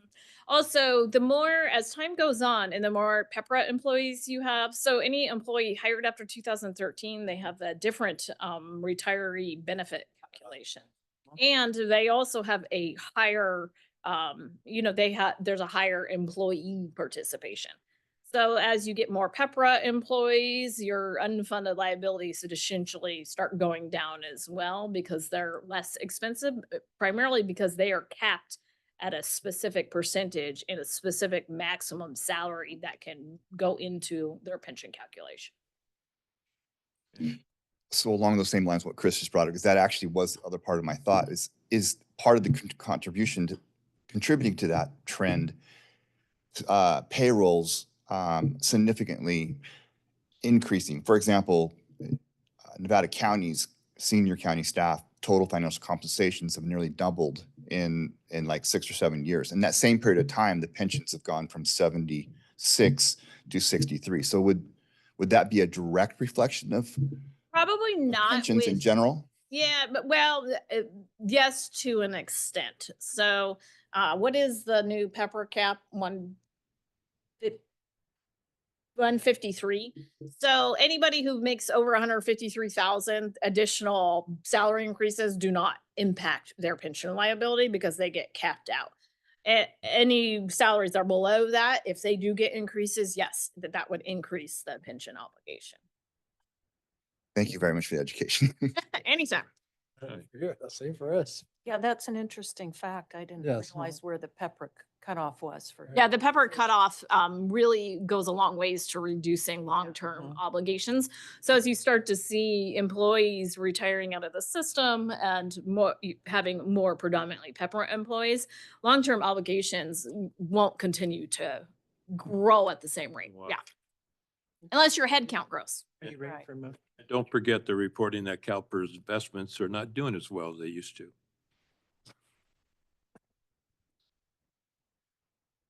Yeah, Adding that little factoid. yeah, I love facts. Any more public comment? Seeing none, public comment is closed. Do we have a motion? Mr. President, I'll make a motion to approve the authorizing of participation in the California Public Employees Retirement System, California Employers Pension Prefund Trust, resolution number 2024-41. And I'll second it. All right, any more comments? Directors, anybody? Okay, Thank you for bringing this forward. yeah. Thanks, Sandra. Roll call, please. Aye. Aye. Yes. Yes. Darren, thank you. And, yeah. It's a good tool to have. Yeah, another one in our toolbox. That's a good It's one. another tool in our toolbox. It was one of the board's strategic priorities. So All right, onward and upward. Doug. So we'll go to 5B, which is the contract and budget amendment for the Maben Canal Phase 4 project. This is the last phase of that project. This is the last phase of the It's been project. on moratorium, what, 30 years? It's been a long Right. time. They have been waiting to get water down there. Okay, again, as you mentioned, this is the, by the way, Doug Roderick, Director of Engineering, for all those listening. This is the final phase of the Maben Canal improvements. We had done those 3 phases in the previous years. Had a kind of a delay here for a couple years while we worked on other projects. Now we've come back and put this one hopefully to bed here shortly. The reason we're here, of course, is because we're asking for an amendment to the budget by taking it away from the Hughes Road project. And the Hughes Road project, we're still working through some right-of-way stuff. And so there's still a good chance that we will be potentially sending out the bid documents by the end of this year, but we're not going to have started construction or spend any money in this particular year. For the Hughes Road, yeah. And so we can utilize the funds that are sitting in there Mhm. to help pay for this one. Part of the thing is we're still playing a little catch-up to the costs. These new costs for the Maben are more in line with the $35 a diameter inch is kind of what we're seeing now. That's kind of the new number we need to use. And we had this at a little bit less than that. And so it came in a little higher than we had anticipated originally. So is there any particular questions, comments you have about this? You answered mine about robbing Peter to pay Paul. Yeah. I have just some general questions. One is is it still next irrigation season that we expect that water to be flowing to new customers? Yeah, they would be available, assuming that we allow new Right. connections to be made next year. This facility would be in service and be able to accommodate up until whatever that. I don't know if we have enough people that would, again, maximize it out. I would imagine that's not the case. Because you're not talking about somebody buying, 60 inches of water or something to that effect. So yes, it would be available next year for the irrigation season for folks to be able to utilize. And then, of course, with the Maben being impacted for so many years, I think a lot of people in that area just gave up on getting access. So do we have a process to inform customers who would have access that it's now available, or did they have to just figure it out from community conversation? This is probably a better question for Chip. I know we used to have a list, but I'm not sure that we continue to keep that list at this point, but he should be able to help you out. Yeah, good morning, Board. Chip Close, Director of Water Operations, and Doug's right. We have an interest list or a waiting list for the canals that were on moratorium, and folks would call in, express their interest in water. We'd put them on the list, let them know we're going to contact them when water's available. Unfortunately, this particular system's had the list since 1978 or something like that. Some of the previous phases we completed, we actually reached out to everybody on the list, let them know we're progressing, offered them very small amount of water to at least get something started, but many want more than what we could provide at the time. So we will be reaching back out to those folks once this is done and let them know it's completed and more water is available. Okay.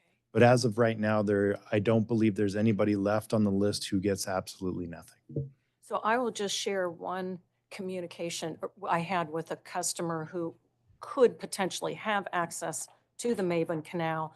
And he called customer service and was told that the wait list was so long that they wouldn't take his name. And I followed up with Doug on that and then communicated back to the customer to say, get back in touch with customer service. But I guess one point is just, it's hard for, customer service doesn't necessarily know when impacted canals have a capital project that's going to release additional water. So, I mean, making sure we have that connection is valuable. And I just wondered, are there other people other than the ones on the wait list who may want access to that water that, but just they're not on the list? And I would so I'm assume, wondering, how do we connect with that broader group, or do we? Well, again, we try to address the wait list. Beyond that, word of mouth seems to get around faster than we do. But Yes, that's what I thought, yeah. Well, and Jen's newsletter would be a good way to highlight also that. another good. well, we know all the customers on that canal. And so I was told on Pet Hill Extension that we're not going to start a wait list but when it's available, everybody there then has the right to come in. I'd like to have a half inch, 3 inches, whatever. And then we would sort that out at the time. Can't we treat Maben the same way, that we'll send out a letter to everybody that's on that canal? Well, we do, but we're talking about the customers who weren't getting water previously and now want it. That's where we Gotcha. run into So that's the differentiation. yes. Yeah, And that'd still be for Pet Hill. People who are not getting water correct. now might have priority. Not necessarily priority, but back to the point is, Yeah. once we complete the project, we notify the folks that are interested or have expressed an interest. Beyond that, it's up to the customer base around there, if they want to be a new customer, to reach out and call us. And believe it or not, they all usually are pretty tightly communicating with each other, and they all know. I just want to compliment you on hanging in there to get this done. It's been a long way. But, Yeah, very the other good. question is, what's the capacity now? What will the new capacity be? You know, I don't remember off the top of my head. It would be based on our current master plan requirements, so we design things to meet that. And I don't know that number off the top of my head, Rich, but I So can. we probably just maxed it out as far as. Yeah, we designed so that we can handle those, which included some soft service areas as part of the master planning originally for that. So it would be able to at least meet that. Yeah. And but I just don't have that number off the top of my head. Apologize. Oh, good job. Yeah. Chris, any questions? No. Ricky? No, just way to go, guys. Yeah. Um, yeah. Aaron? Not yet. Yeah. So when you have a two quotes that are 0.2% apart. Awesome. Yeah. That means they Good see, cost estimate. that means they it see the same validates thing. The cost estimate. Right, they're both seeing the same project. Yeah, and there's no other criteria to differentiate between the two bidders. It's usually just low cost. the Or- bid. For construction, it's low cost because at this point, we're choosing to send the quotes out to specific contractors with the assumption that they can all do the job and they all have a good relationship with us.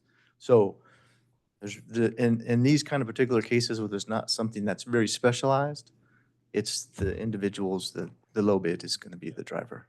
Yep. Have you seen that one this close before? We've seen them close. I know we've seen them, you know, they're Yeah, reasonably close. Actually, This is the really Combi close. Phase One, I think was off by, I don't want to say 100,000 or so, and that was a $20 million contract. Yeah. It's a So- good sign when it's close. Yeah, very You good. have a wide range, something could be wrong with the bid package. yeah, that's when it We've hurts. seen some of those that are really crazy. Yeah. Well, or you could have somebody buying the job. I mean. Right. Yeah, but this is a really good sign. Absolutely. All right. Public comment? No, seeing none, public comment is closed. Do we have a motion? I'll make a motion. Make a motion to approve 2024 Fund 15 Water Capital Budget Amendment, intra-fund transfer of funds from project number 2690 to project number 8099-4, award of construction contract with LaFleur Engineering for construction of the Maben Canal Phase 4 project. Great. I'll second. Roll call, please. Aye. Aye. Yes. Yes. Thank you. Awesome. Okay, next one's mine also. Yeah, but 30-some years in the making. And this one goes through side yards and backyards, and it's difficult. Maybe they'll cook lunch for them. Gonna be happy. Okay, so next item is, here recommend you adopt the resolution to amend again, the capital budget. This is for the North Auburn treatment plant, and maybe it sounds like there might have been a little confusion in terms of how I worded that, but the bottom line is it's the same contract, the same cost. What happened was when we approved the 24 budget in 23, we assumed a certain burn rate to get through the end of 23. That didn't occur, partly because we still didn't get some of the equipment. And so the contractor didn't do as much work, which pushed us then more of that money into the 24 budget. Now that we see a light at the end of the tunnel, we have the equipment, we have the PG&E connections, we'll get this project finished by the end of the year. We need more money to finish out the contract. We have had 2 change orders with this particular contract. One was for rock, that was the majority of it, for unforeseen rock, which happens when we start digging in the ground. And another was a real small amount for about $8,000 from additional paving. When they were out there doing paving work, we had them do a little bit extra for us as part of the treatment plant to make some improvements out there. So otherwise it's the same contract that was approved that has been dragging on for quite some time. So hopefully that cleared I things up. did have some confusion, so thank Yeah. Yeah, you bet. Thank you. Yep. So any other questions? That increase in the budget inflation. It's No, not- it's it's the not an same. increase in budget. It's the budget for the project itself. The all-in cost is staying the same. What you're seeing is a shift of planned expenditures between 2023 and And 2024. We didn't spend as much in 2023 because now we've essentially unfund all of 23. We're refunding it for 24. Yeah. And in this particular one, we're not taking any money away from any other projects within the CIP for It's 24. already sitting there. Yeah. Great. Any public comment? Do we have a motion? I'll move, Mr. President, that we adopt resolution 2024-43, approval of 2024 Fund 15 Water Capital Budget Amendment, increasing the budget for the North Auburn Water Treatment Plant upgrades and project. Second. All right, roll call, please. Aye. Aye. Yes. Yes. Great. Thank you very much. Thank you, Thank Doug. you, Doug. Job, Doug.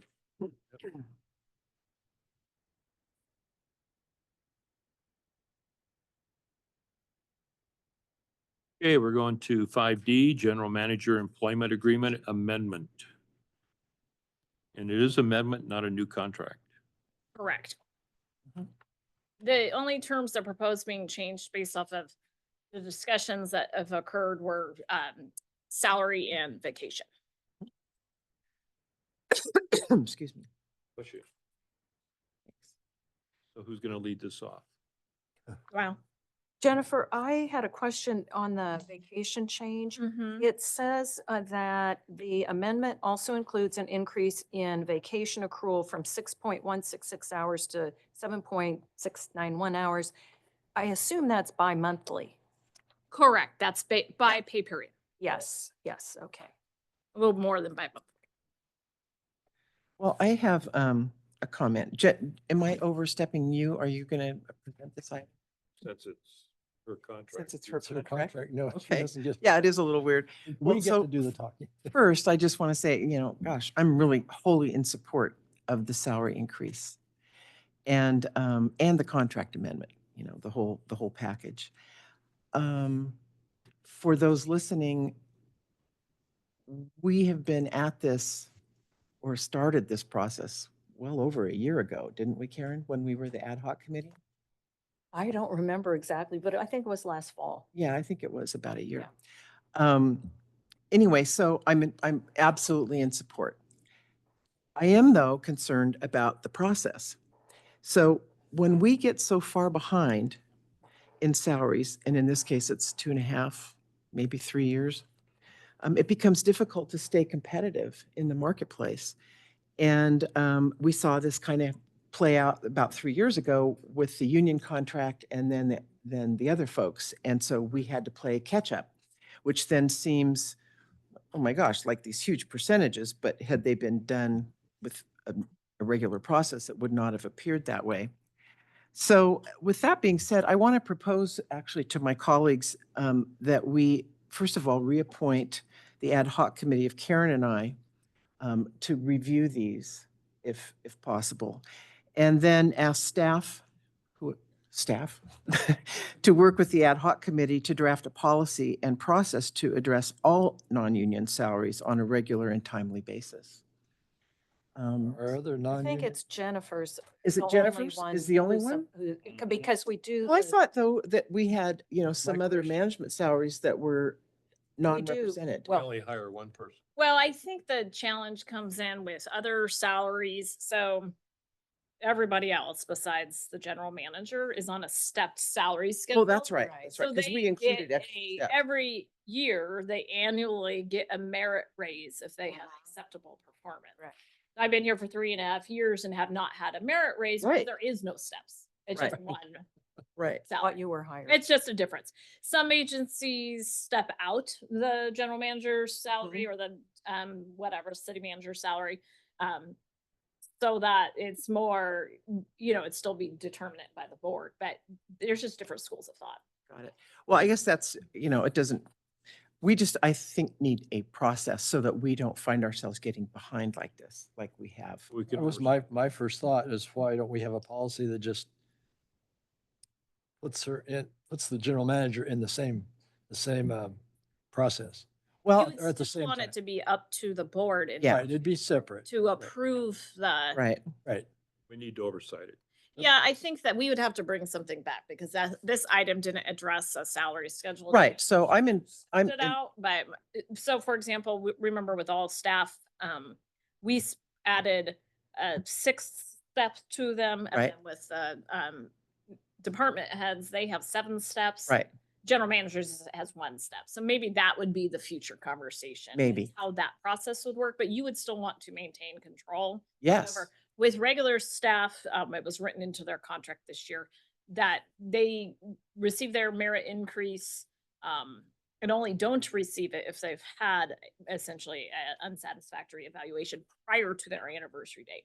General manager, it's a little bit different. You'd want more control over it. I think the expectation for higher performance should be obviously always maintained. So Mhm.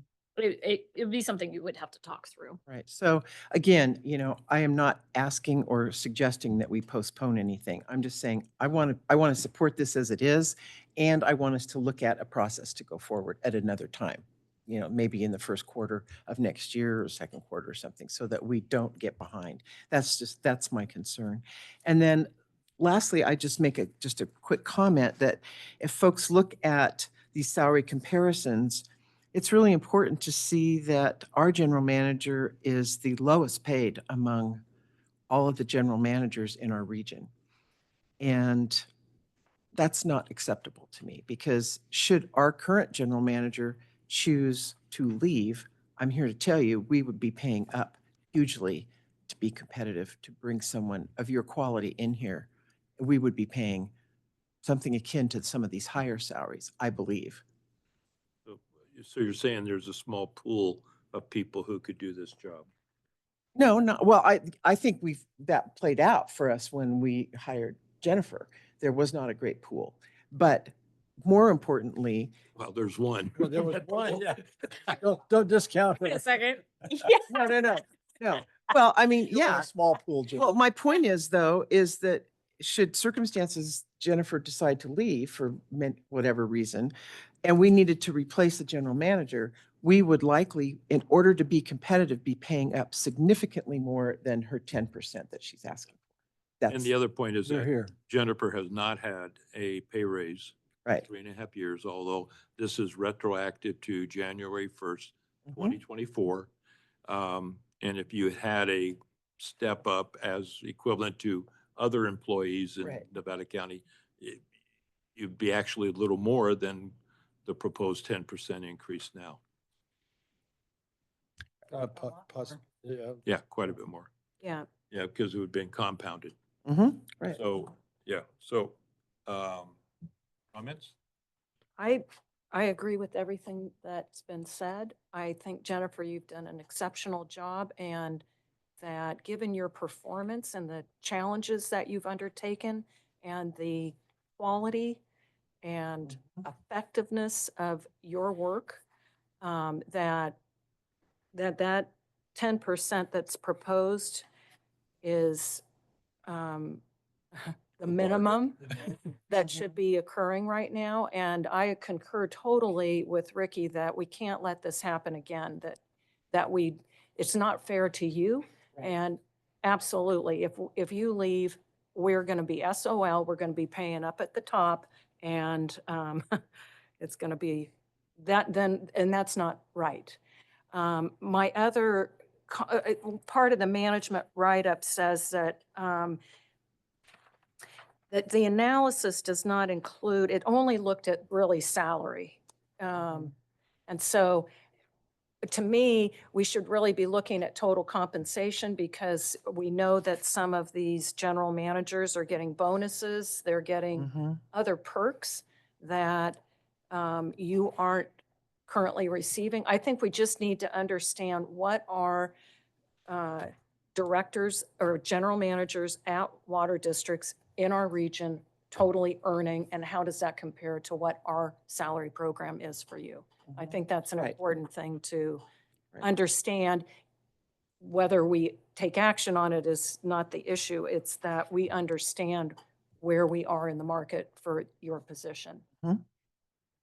And I would support moving forward with this action as well. Chris? I concur. I just want to, Wholeheartedly, yes. yeah, I just want to say, you've done an incredible job, and you got me when 2023 audit came in and we increased our net cash position by 16.8 million. That's quite a feat, because that's showing we're tightening our belt. Yeah, and the productivity is still there. And then today we find we have another 2 million. Yeah. Pretty impressive. Good point. Right. That's, that's doing it right. That's, Well, that's not just me, right? That's largely. Yeah, but it's your staff leadership. Deserves the credit as well. Yeah, as the but it's your board. leadership. The other thing I want to add on to that, Rich, is that when we had the departure of our former CFO, Jennifer took over that job. She was doing that job and she was doing her job. And she did not get one extra dollar more, which can happen in agencies. If you take on greater, you get some kind of pay differential or something.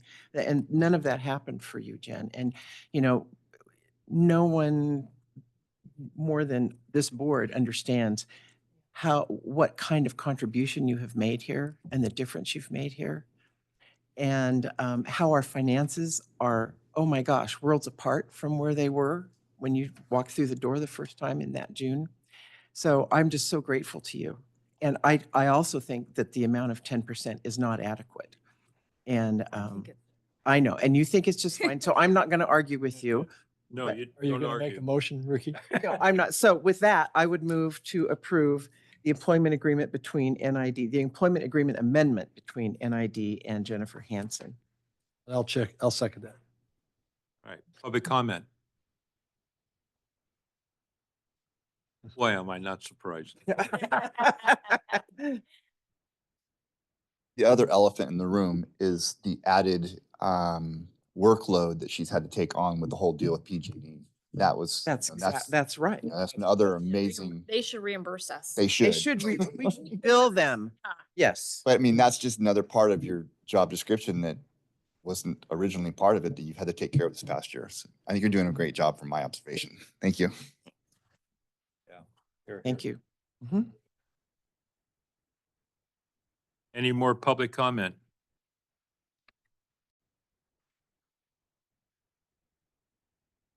Nope, seeing none. Are you a public commenter? That's, She's doing a roll Okay. call from the snack table. Oh, okay. Division 2. aye, Whoa, roll call, please. Division 2. aye. Aye. Yeah, yes. Yes, Yes, thank you. okay. I appreciate the support. And I also, Absolutely. I know I've said this before, but what makes this job fun and, what is the word I'm looking for? Beneficial and everything else is not just the board, but also working with the best executive staff I've ever worked with in my life. So, they Yes. deserve a lot of credit. Absolutely. Although Well, most of the credit. they eat too much butter. They do eat a lot butternut of squash and spaghetti squash, Yeah. that and they lend out glasses, so mandarins. they take care of us. That's great. We need more. Well, thank you. All Thank right. you. Thank you. So we're going now to our workshop items. We want to take a 5-minute? Sure. We'll do it. Maybe 8 minutes. We got 8 minutes. Let's say 11:05. By Well, wait, by that the clock. computer. Oh, by the computer clock. Okay. All right, we're ready to go? Thank you. Okay, we're going to our workshop items. 6A is employee engagement. All right. So I think Naomi and I are gonna tag team this one. And this is just a presentation of is it our fourth survey? Our fourth employee survey. So one of the board strategic priorities was employee engagement. We have committed to doing 2 surveys a year. And the surveys are really good. They're good for us because it gives us a sense of maybe where we're falling short and what we can do better. I think the overall we have a favorable results from the survey. I do think that there was a number of areas we can certainly improve on, and communication is always one of them. Mhm. Communication tends to be one of those things, we're all gung ho and do great, and then it just nosedives. So, if I know for me in particular, these surveys are really good at putting it back to the forefront of my own priorities. Do you have anything to add, Naomi? No. So employee engagement results, this survey number 3, we had 191 employees were provided the survey. So, and we had 101 respondents. So that's actually a decent rate. Some of our challenge with surveys is that a lot of our field staff do not have access with ease to the computer like Right. office staff. So we do need to work on trying to figure out how to get them able to take the surveys more. And then we always do a longevity breakdown, and that is just to help us understand where some of the concerns may be coming from. Mhm. Different groups have different concerns, and so helps us a little bit understand the breakdown. All right. So, the survey 3 employee engagement results. Can we forward? Oh, it's not working. I thought I was being fancy clicking. Can you move the slide forward, please? No, there you go. Jen, just a quick question. Oh, and one on more. your last point about reaching out to non-desk people. Do they currently get a hard copy of the survey? Yeah, we print them. We have the admin analysts print them and have a stack for them. There's the concern for that is anonymous, Right. so it tends to not work. So you get a lower response rate from that group relative to the computerized people? Or none. Okay. Yeah. They could also take them on their phone. It's all through Survey Monkey, so it's Mhm. it's a fairly easy app to use. 50% of a survey is actually higher than I've experienced before. So not a great, it's not what I would categorize as a great response, but it is fairly good. Well, in the statistics world, I suspect it's a statistically significant number, and therefore it represents the population as a whole. Right. Probably, yes. All right, next slide, please. So this engagement survey, so we were trying to really focus on communication. Well, we have 2 surveys we're talking about today. One was survey number 3, which was employee engagement. That was given in April of 2024. And then survey number 4 was focused on communication, and that was given in September of 2024. So we do try to do them about 2 times per year.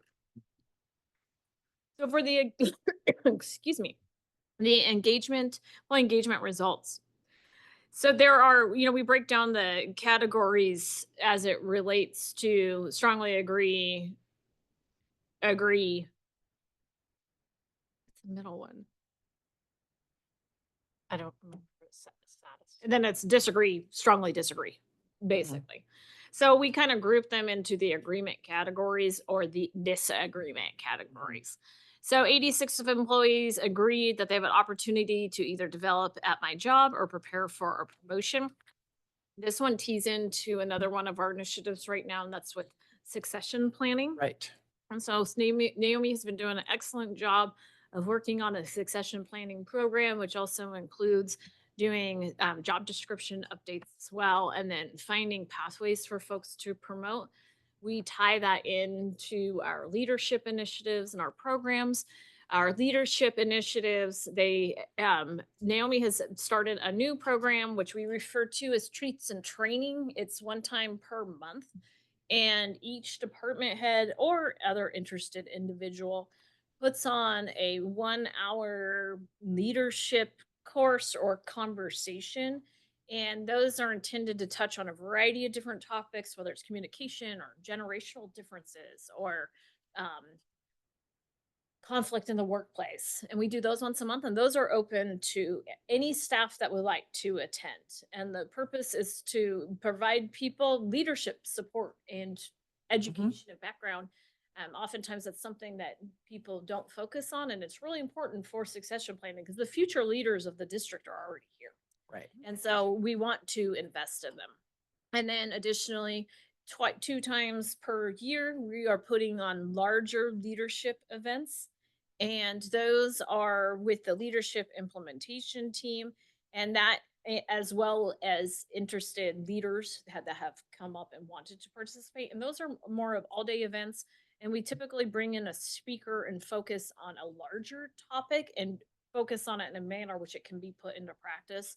So for example, our last one is related to emotional intelligence. We had a great turnout and great feedback from the actual event. It was really focusing on emotional intelligence. How do we communicate with each other? How do we become more productive? How do we become less siloed? And then we have another one coming up in December, and that one is, what is the topic of that?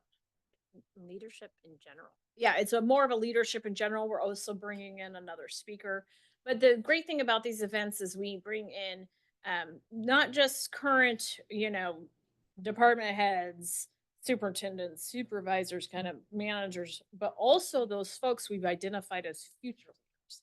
So they might not be in a leadership role yet, but they have shown leadership qualities. And so we're trying. And those are chosen by their supervisor?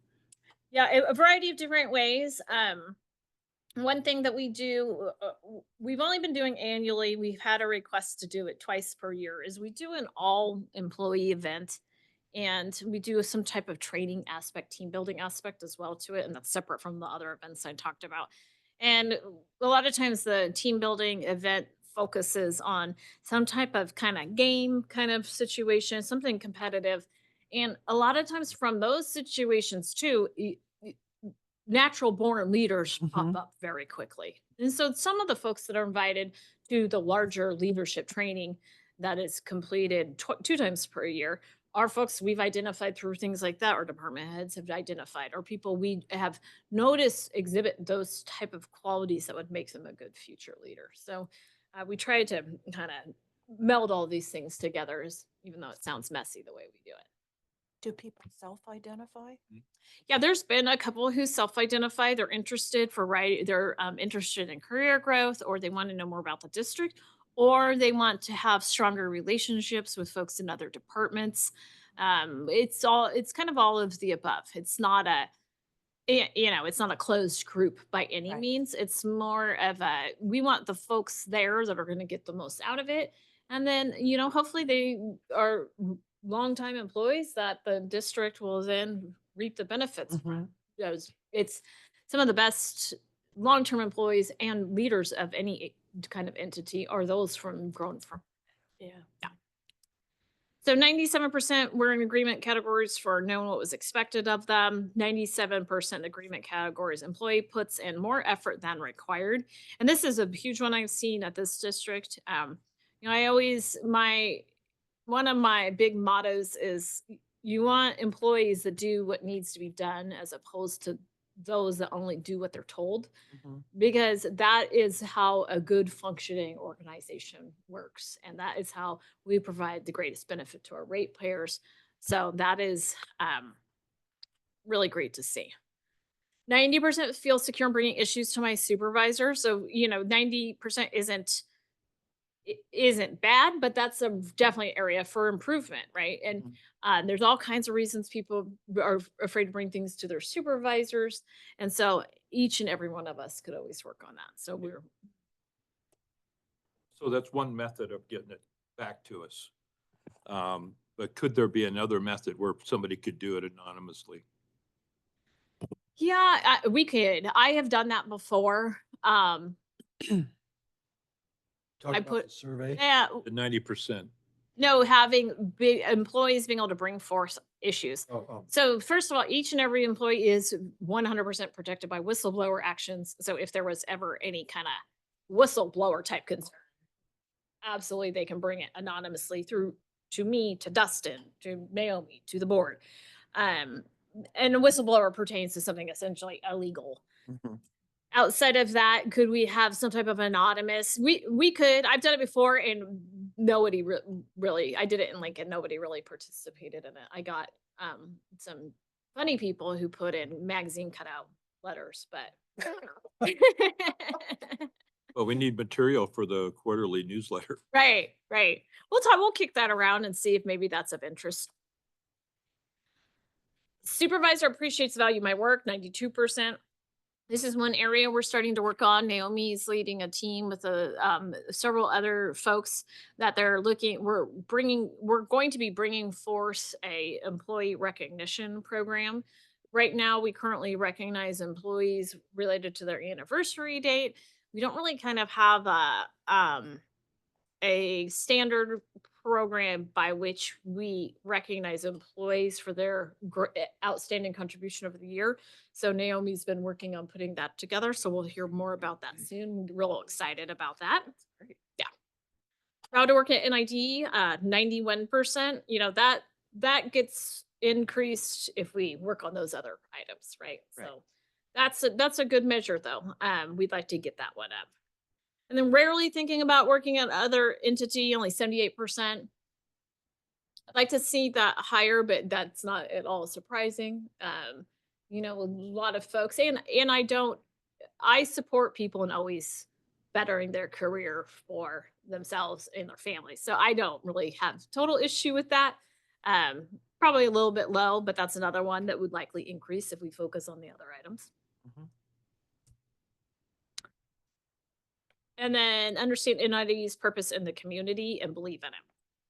I think people are pretty comfortable with what we do and why we do it. We did get a couple of comments related to not being informed on a more routine basis about those board strategic priorities and what we've done on some of our goals that we've implemented. So we're going to do a better job on doing that and reporting those back out and getting their engagement back included on a more routine basis. Can I just say something? These results are phenomenal. Yes, they are. I mean, you've identified, well, oh, what was it? 90% feel secure in bringing issues to my supervisor. That scores off scale positive. I mean, Well, it's in agreement categories, so it's not, you know, all the time. Some of it is, yes, typically I do. yeah, yeah. But I mean, I've done a lot of these surveys and this is really wonderful. And I suspect it's too bad we didn't have a before and after because I think, Oh, right. yeah, especially before we started really working on salaries, but Right. but anyway, I think it was really a reflection on the management team and feeling part of a bigger team and a lot of great work, really wonderful results. Well, what's interesting is the survey 3, remember that was done in April, I believe it was. Which was right on the right after we did some larger employee events and some larger leadership training. So we haven't really done anything since then. So then you see the survey results approval kind of ratings go down, Yeah. which tells me that it's extremely important to make sure we have a formal standard time frame for how we engage and when we do things, and also so they can expect them. I think a lot of people really appreciate them and they find it's a way to be connected, a way to be connected to everybody and learn what we're doing. So I think that is largely a function of why some of the results in survey 4 went down, right? Remember when I said communication is one of those things that we're committed to, but it's one of the first things that just starts nosediving when things get busy, and you can see in the Right. results.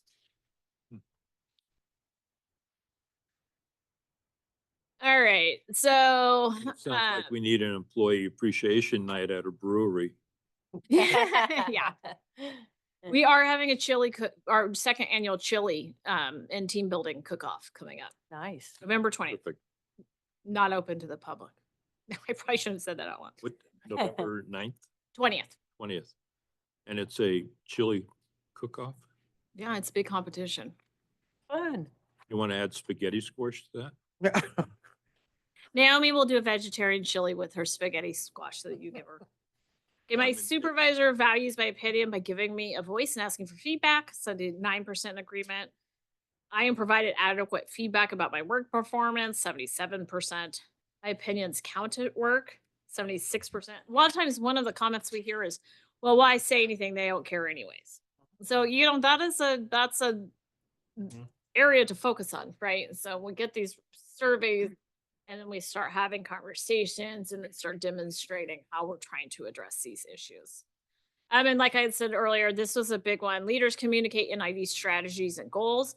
Um, this was a huge one, right? A lot of people participated in it, but then we never kind of followed back up with them about it. So with our last presentation, we sent them back out. We'd have conversations with them, but this is an area we have to work on. New and creative ideas are encouraged by my supervisor, kind of that innovation. And then advice about what changes or improvements to make. Most common answers were better communication, more transparency, more collaborative team building. One of the things, there was definitely a consensus on having our team building activities, having our more group activities. We always plan on having them. We don't communicate that. So it goes right back to communication, right? So they don't know what to expect. So I think this is a survey we need to work on over the next year and then do it again and see if we can get those out. So what's coming up next? We always do our pumpkin carving contest, which is fun. It's real loose. It's not an organized event. You bring your pumpkins out and they get voted on throughout the day and then somebody wins. We have our chili cook-off and team building activities. And then we'll start going into our next survey, which is 5. And then you'll be seeing employee engagement coming back to, there's a couple of policy changes, specifically how we recognize people for their anniversaries, and then our larger identification of employees who have had outstanding performance. Awesome. Any questions? I have one. Yes. Where are people getting their pumpkins? All these set pumpkins from the beer wagon pumpkin. They have to have the seal, the beer wagon seal. Where do I you, really appreciate you guys doing this. This is Mhm. really important. so safety on the first quarter? Our safety record's right up there though, isn't it? Mm-hmm. Safety records really well. We also monitor through workers' comp claims. Most of our workers' comp claims that aren't safety related per se, they're more related. Yeah.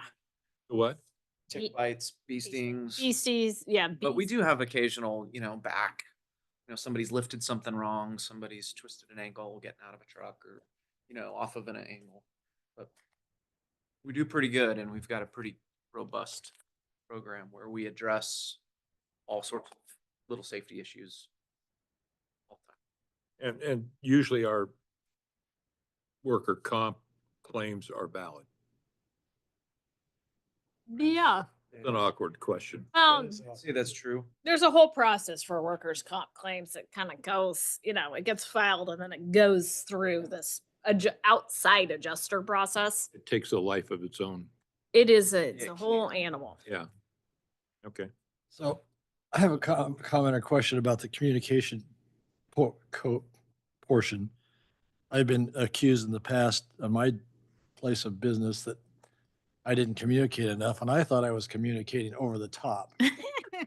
We all like to think we're that great. What's that? I said we all like to. Well, I guess my point is there a consultant or college class you can take on how to do this more effectively? I'm not saying anybody's not. I'm saying, I'm missing something somewhere, right, in the communication. How that just seems like. I think it's good. I think it's a difficult area. It's difficult because it's easy to stop doing it well without even noticing, right? Because it's in the little things. These things are going along fine. Well, it's also in people knowing when and how they receive communication and then sticking to that. For example, like by nature, I'm a little bit more of an informal communicator. So I'm not so much of a, my style is more of come talk to me whenever you need me. Not I'm going to talk to you at this time every single month kind of thing. But some people aren't comfortable with where I'm comfortable. So it's really kind of meeting people where they're at and recognizing that they have a different communication style. It usually comes down to that. And especially with working in an organization like this, that's very structured, I have to check myself on my own communication style because I am so informal. So I think it's being consistent, understanding how they communicate well and how they receive information, and then making sure the expectation is understood by all parties. I find too that sometimes we misunderstand what people want to hear about. And so we communicate regularly, but it's not what they want to hear about. So it's like, well, yeah, she didn't communicate Mhm. because you didn't tell her, you didn't say what I was wanting to hear about. So. Or I have an issue with, I'm like, well, that information's already out there. It's on the website. Yeah. Like, Yeah. you didn't know that? It's, they don't do what we do or take information the way we do. Yes, that's right. Very good. There's another one. Don't go in the past. Look forward. Keep going forward. We're good if we communicate forward. So, any public comment?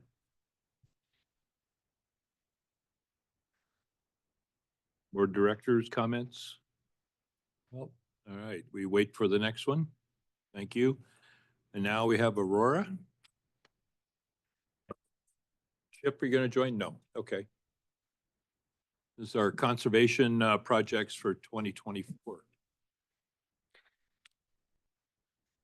Good morning, Board. Aurora Penaluna, Customer Service Administrator. I'm actually going to hand it off to Casey. She's our water efficiency technician, and she's the expert in this program, but I'll be available for questions. Great. Good morning. I'm Casey Strong. I am the water efficiency technician here at the district. Are you going to go? Bring the mic a little closer to you, Casey. Yeah, thank you. Right. Next slide. I don't have the clicker. Oh, wait, what's happening? It wasn't working. Oh.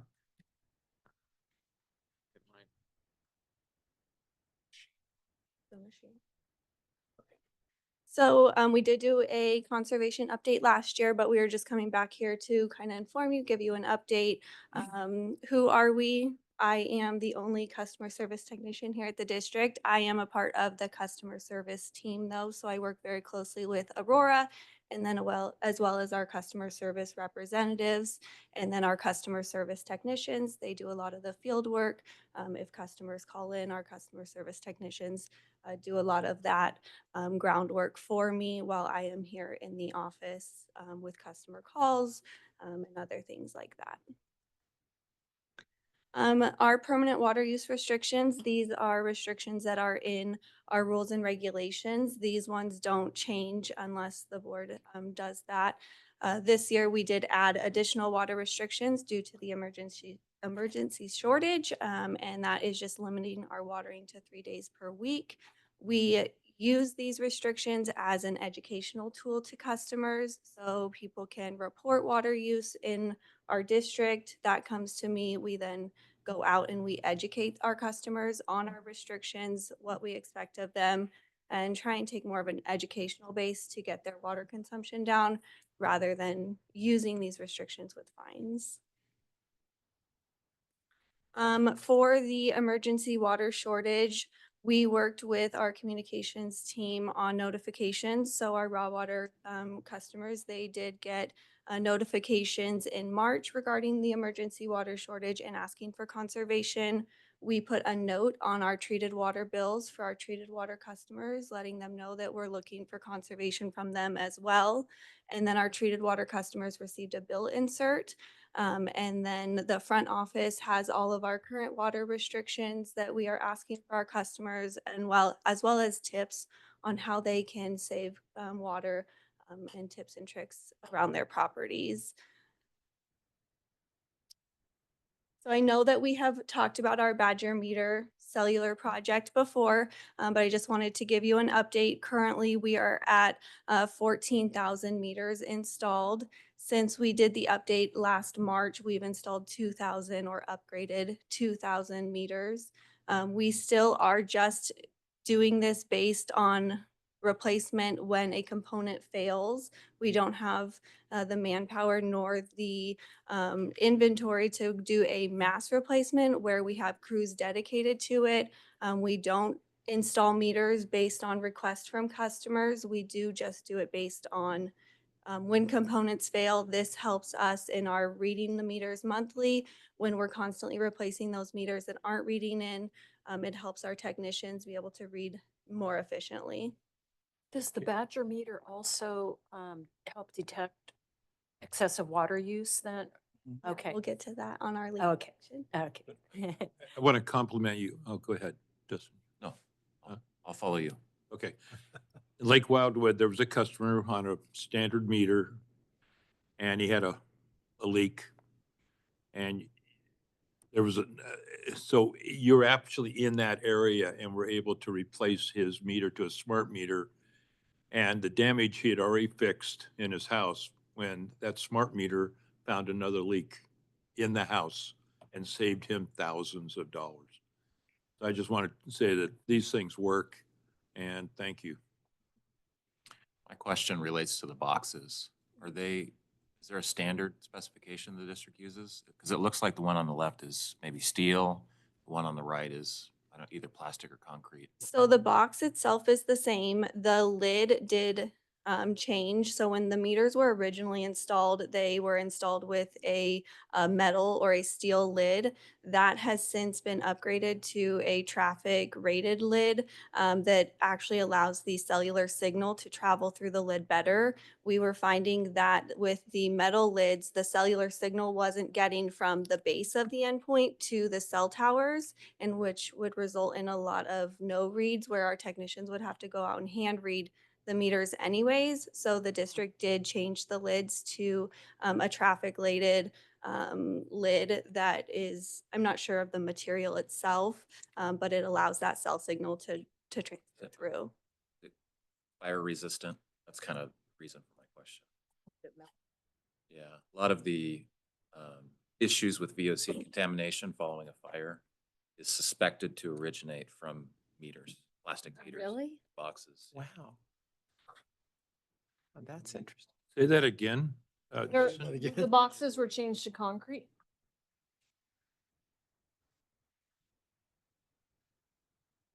So the reason for my question was following these wildfires, a lot of the hypothesis as to where the VOC contamination originates from is from plastic boxes and plastic meters.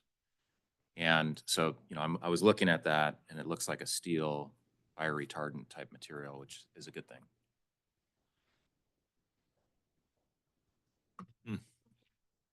The meter itself is a brass meter, and then it's the register on top that actually stores the information that gets. Can you say that? I'm not hearing you. Yeah, no, Maybe I'm you can sorry. move closer. The meters itself, like Chip said, is a brass meter, and it's just the register on top. And the register is what stores the information that then sends it to the office using the cloud in a cellular signal.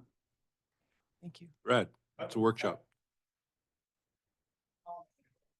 Badger meter is a super cool name. But if you're only replacing them as they fail, you've replaced 14,000 some odd. What's the normal attrition rate in a meter? That seems spectacular that these brass meters are just falling off like that. Is that typical? That's not just that. Yeah, that was a meter replacement program. So this program has been happening for several years. I think we're year 7. And throughout that time, maintenance has at times dedicated crews to the meter replacement program. It's not just failed. That are not failed. Correct. They're also just replacing them as a matter of course. We have over time replaced some that have not failed. They've gone into neighborhoods and done entire streets. Now, right now, because of inventory, we're just doing components that fail. I just thought terrible or something. As far as life of the meter, we find roughly 10 years, I would say. That's true. During COVID, we could not get any meters. There was a chip shortage.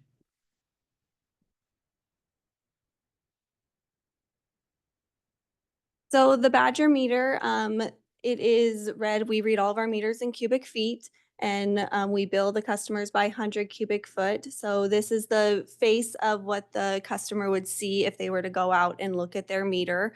And then on the base of the meter, it does give status indicators. So if their meter is reading accurately or there's no issues reporting in, there will just be a solid green check mark on the meter. If the meter is showing a tamper, which could be the temperature dropped below a certain degree, and I'm not sure what that degree is, but that can be a trigger. Or there is, it's not reporting in with the endpoint, that will trigger an alarm on there. The biggest one that we look at with our customers is the leak indicator. So if their meter has ran for 24 hours without a 15-minute break, that leak indicator will come on, and that could be any amount of water that flows through there. The leak indicator will clear after a 15-minute break of water usage. When we talk to customers about their meter, we always dedicate or direct them to the third screen. So this meter will constantly change between 3 different screens, their meter screen, and then the second screen tells them just the type of meter it is. And then the third one is a gallons per minute. So it will report in how many gallons went through the previous minute. And then if they're looking for a leak at their property or wanted to know what went through their meter, we direct them to that third screen. So it is a great tool for customers to be able to go out. They can look at it, see if water's running at their property, and kind of get an idea of how many gallons are flowing through their meter. I'd like to say a word on this.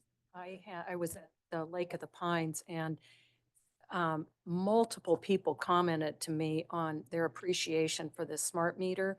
And several of them commented that our customer service team proactively called when they identified the leak, not the customer, and that we came out and, that then the customer could react quite quickly. So kudos to the team for being so proactive, and I appreciate this investment by the district. I have a question. How does the message get from the meter to the customer service person that makes sends the letter or makes the phone call? So it's all cellular transmitted data that goes to a cloud, and then we have a login that we can log in that has all of our customers that have this meter. And then we can search by account number, meter number, and we can view all of that data on the website. And then I go through it daily. My question. Yeah. Who picks up the message? Our customer service representatives, as well as myself, we're in Badger all the time. Whether we're just reviewing usage that we see because we are looking at an account, a customer calls in and we're going through their usage with them. So if there is something that is large, we do flag that, and we try and make contact with the customer as soon as we can, whether that's we have a phone number we can call them, we have their email, or we send a technician to the property if the leak is large enough where we feel like it's necessary to do that. In the office, these are screens that we can see. We actually can get hour by hour data for the customer or for the property. Now, it doesn't tell us where the water went to, and that's a lot of what customers want us to tell them is where the water went to. We can't do that. We can just tell them what time of day the water went through the meter. So for this customer, it's just a single family resident home. They're averaging about 90 gallons per day. We don't know any specifics about their home, how many people are in their home, anything like that. We just know that this customer uses on average 90 gallons per day. That's a real example. This is a real example. I pulled this. Somebody met the California state requirements. Depending on how many people are in their home. Blown away. So a lot of times, especially during the spring and summer, we get the calls of my water bill is large. Why? When we have a Badger meter, we can look at their consumption. The same single family customer resident that was using 90 gallons on average in the wintertime is now using 826 on average per day.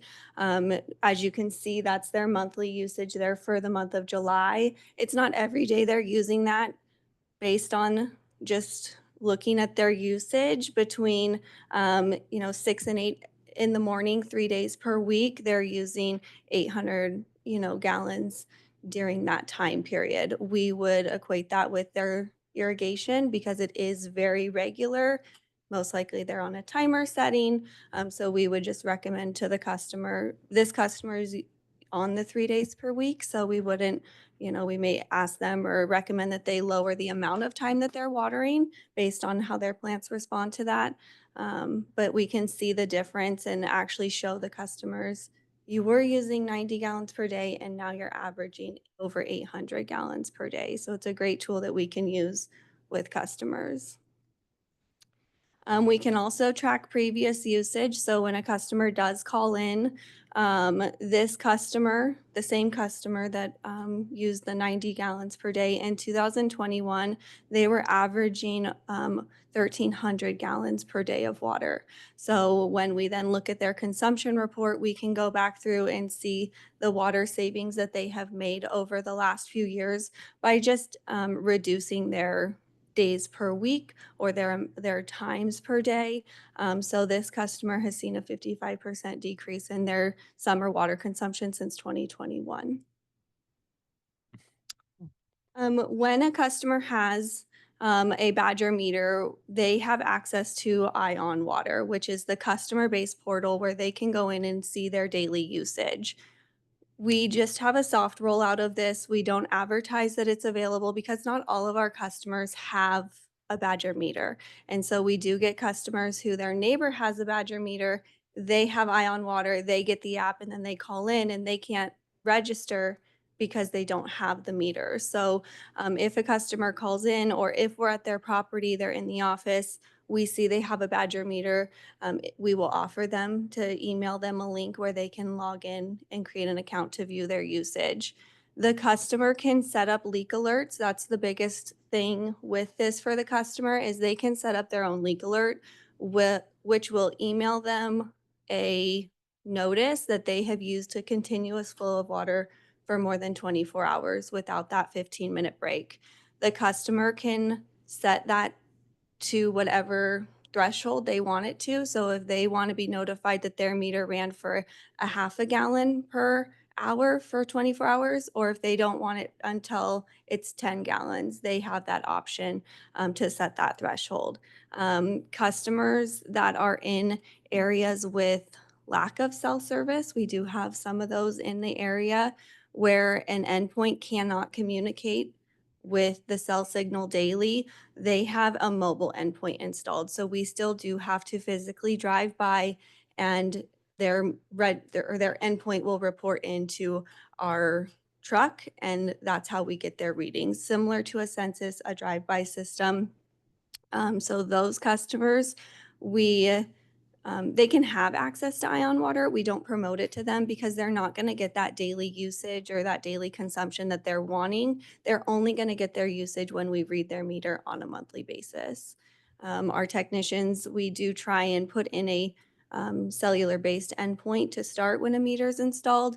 And then if we find it's not reading at that point, we will then move them to a mobile endpoint. But we do have those areas. Cascade Shores is a big one that there's no cell signal up there. There are areas of Lake Wildwood on the backside.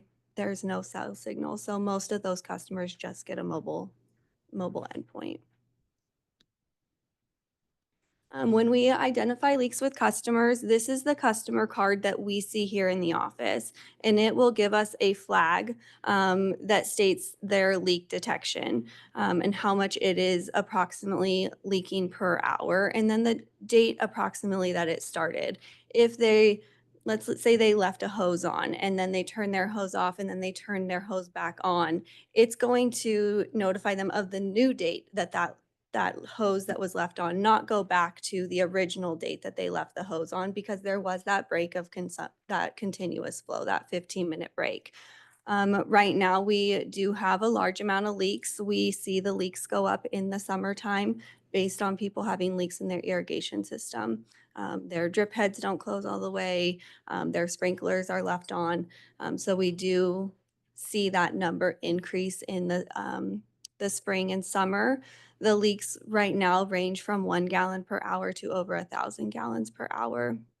We went out to one a week ago that had a leak that was over 1,000 gallons an hour. It wasn't a leak. It was just they have so many systems in their irrigation system that it takes 24 hours. It was a business, but they have such a large property and landscape that they were aware, but it wasn't a leak. It was just their irrigation goes on 24 hours a day and then takes a break for a day and then comes back on. So there's when we were looking at it, it's just that constant. But we do try and notify the customers as soon as possible when they have a leak at their property. If it's a large leak, we do dispatch someone out there immediately. That one we notified the customer midday because we were in Badger. We noticed the leak and we sent a technician out to the property that day. Customers with smaller leaks, they receive a letter in the mail specifically to the information we found on the Badger website. There's just too many. We don't have the staff to send someone out to a leak for 1.8 gallons per hour. We just don't. We try and target those larger leak customers on a weekly basis. When a customer gets notified for a leak via letter, we send them a letter with all the information we gathered, their reading, the time we read it, and then the date that we read it. And then we give them the tools to try and help them identify where their leak is without having to contact a plumber, a landscaper. We try and give our customers the tools to really use their meter to help them locate a leak at their property. So we give them how to read their meter, how to detect a water leak by turning off different valves, and then they're always welcome to call into customer service and we will walk them through those steps as well. And then if needed, we do send technicians out to help them just identify if there is a leak, if it's just a hose on, something like that at their property. So another thing that we do for our water efficiency program is community outreach. This year, Greg and I went to the Nevada County Fair and we worked at the KNCO booth. So we brought materials based on the district, watershed. We advertised our rebates there. We always have good giveaways for customers or members of the community. That's really what draws people to the booth is the giveaways. And then at that point, we can talk to them. We had the spinning wheel that had different trivia questions that had people answering questions and then they got entered in for a giveaway. So that's always a great event that we do. Greg and I did that together this year and it was a really good experience for us both to be there, and Greg got to see kind of what we do when we take our booth, our road show, and we go out into the community. The other thing we do is farm days. So the Resource Conservation District holds farm days at the fairgrounds where they had over 700 second and third graders come through. We had a booth. We did the trivia questions again. We do giveaways for the students, and we just do basic conservation, what they can do as a second, third grader around their house. If they see a leak, who should they tell? Brushing their teeth, turning off the faucet, just things that, you know, an 8-year-old can comprehend. We also have a water valve that we've taken to the fair in the past. They love to get in there, turn the wheel, and then see that valve open and close. And then the favorite is the backhoe. They get to climb up into the backhoe, you know, turn the steering wheel, and then we do a class photo in the bucket for the teachers as well. Greg and I also did a presentation with the Master Gardeners this year. We talked about the watershed, the water situation that we're in right now, and then also our conservation program, what we have available to our customers. So I think these are wonderful programs. I noticed that Placer County isn't listed here as part of the county fair activity, and I've made this observation before and would really like to see Placer County have the same kind of NID presence as we do in Nevada County. Yeah. Understand the historic relationship and our proximity here, but I think we would benefit in Placer County to have that same outreach and would request that for the future. Yeah. For our mulch giveaway, this year we did 100 cubic yards of mulch, and we give that way to community members. They don't have to be an NID customer. We break it in, the fairgrounds lets us use the space, and then we have Boy Scouts there to help load on a tip basis, and it's a fundraiser for them. This year we had 74 participants, so our numbers are decreasing in the way that we are doing our mulch giveaway. So we have had years that we've given away 300 yards of mulch. And this year, giving away 100 was a little bit, it took us the full amount of time, 3 hours to give away 100 cubic yards, where in the past we've had mulch gone within the first hour. So Aurora and I have brainstormed how we can revamp mulch moving forward, how we can get Placer County involved with our mulch giveaway. So we will, when the new year comes around, we will go ahead and sit down and put those thoughts on paper and put them into action on how we're going to do mulch in the future. Moving into our rebate programs, the toilet rebate has been around since 2020. We originally started out with 200 rebates for the year. These are for NID residential treated water customers, and it is for when they take their older inefficient 1.6 gallons or more toilet and replace it with a newer efficient 1.28 gallons per flush or less. Total redeemed were about 94 rebates total since 2020. I do have a couple that are in the approval process, working through, but this is a program that we've had available. We do have flyers available in our front office. They're on the website as well. Customers seem to take advantage when we do have it out there for them.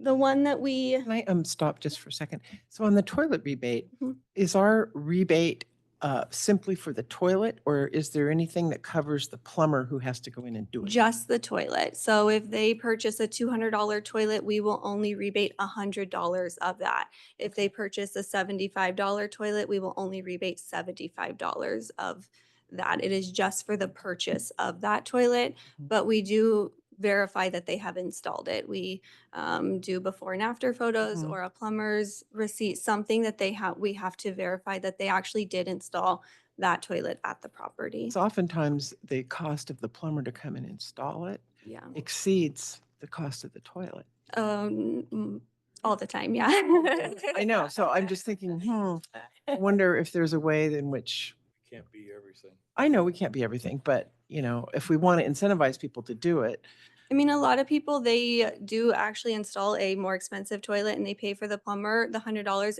They're just excited to have anything back towards it. So we haven't Less had any. people interested, or are we getting to less people? We're getting to less people for this one. Yeah.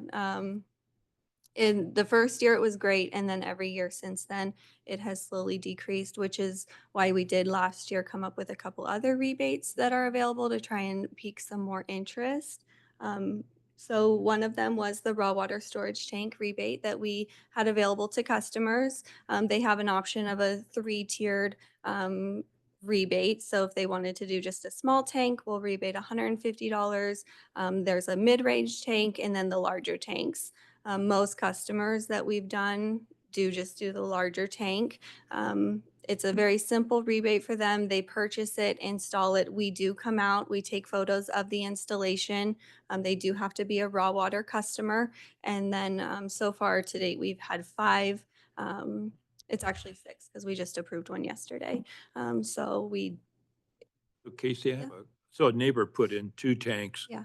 And she was given a credit on her bill going forward rather than a rebate in the form of a check. Yes, we do do rebates as a form of a credit on their account rather than a rebate check, especially with our treated water customers. They're getting billed monthly, so $100 rebate does get used up pretty quick. And then for a raw water customer, that is intended to use towards their next month's year. 2 tanks is 1,000 or just 1 tank? Just 1 tank, yeah. So we'll only rebate 1 tank. We only have a limited number based on our budget, and so we only allow 1 rebate per parcel for this. Makes sense. How do you promote this? So right now, because we have such a large amount of customers and not a large budget for rebates, it is word of mouth. We have rebate flyers in our front office. if somebody calls in, like our customer we just rebated yesterday, we had a technician out on the canal and she was talking about it and he said, oh, we do have a rebate for a storage tank, you know, contact customer service for that. We just don't have enough rebates for every customer. So in the future, we hope that we can do a mass market or a, you know, they've rebated or they've advertised it on Facebook. I know that Susan has put an ad out there on Facebook for our rebates. It's in the newsletter for that as well. So we hope that we can continue to expand the rebate program. We just have to be aware of the budget restraints. Right. Because How many tanks did we have in mind for this year? so this year total for our rebate program for all rebates was about 25,000 for, and that's for all rebates. So if you're thinking toilets, raw water tanks, and then also our turf replacement, that's not a lot of rebates available. So we're hoping in the future, are looking to increase our budget for the next year that we can do more Facebook posts. We can do a bill insert. We can do things to notify customers of the rebates that we have available. One of the ones that I feel has been popular to customers when they do hear about it is the turf removal rebate. So to date, we've had over 5,000 square feet of turf removed and replaced with a drought tolerant landscape. We will do $1 per square foot up to 1,000 square feet for somebody's property. We do have it for treated water customers as that's where we can see the biggest reduction of water consumption. Just because with raw water, when you're removing turf, you don't always see them do a reduction of their you know, their water, the amount of water that they're purchasing. So we do have this marketed just for treated water customers at the time. I do have some photos of our before and afters. So this is one of our very first customers that we had install or do the turf rebate. This was over a year ago. So he took out his front lawn, replaced it with the drought tolerant landscape. And then we actually just drove by to do another inspection, and this is his landscape 1 year later. So we try and market that you can have a beautiful landscape and not have green grass. So this is the customer. We did actually also audit his account just for this to see, you know, tracking, he's a year later, what can we find? And he did have a reduction in his water consumption for the summer months. Based off of just removing 1,000 square feet of water. That is impressive. Yeah. Yeah. So this is another one that we did. They chose not to remove all of their lawn, just to remove a portion of it. We don't require that they remove it all. And they came up with a design that worked for them and what they wanted, also being able to remove 1,000 square feet of turf. Most of these rebates actually all are in Placer County. So we are going to see that reduction on their consumption. These ones were this year, so we don't have that. We can't look back a year to see what their consumption is, just based on the timing of their rebates. This customer did a beautiful job. They did a small area and then they also did a side lawn to get a total of 1,000 square feet for their rebate. And then this is the most recent customer that took advantage of the rebate program. He did 835 square feet. This customer is on the same street as the first customer, so that's how he found out about the rebate program. And so we'll go check back in on these in a year from now and see where their landscapes are at and what their consumption is based on it. And what was this, $1 a square foot? $1 per square foot. And this does become a credit on the customer's account. That's as a well. good credit. Yeah, it is. Mhm. Really Good like, water reduction. Yeah. yes, and I like how you're doing the before and the after Yeah. pictures. I think Yes. that gives us some good marketing material. Mhm. It is a requirement of the rebate that they allow us to have before and after photos so that we can use them in the future Right. for advertising of the rebate. Yeah. I especially like the first one where it Yeah. really shows the landscape developing. Exactly, yeah. We drove by and we're like, oh, look at how beautiful it looks in just a year, how much his plants have Mhm. really grown. And then another tool that we have available for customers is our WaterWise house calls. This is for new or existing customers. This could be if they call in and they have questions about their bill, they need help locating their meter, or they need to be advised of where their gate valve is in their meter box. Our customer service representatives we work through it with our customers on the phone, and then if they request, we will send a customer service technician out to the property. We also will proactively send somebody out to the property if we see that they have high consumption and we're seeing that in our reading for the week. We will then send the customer service technician out to the property.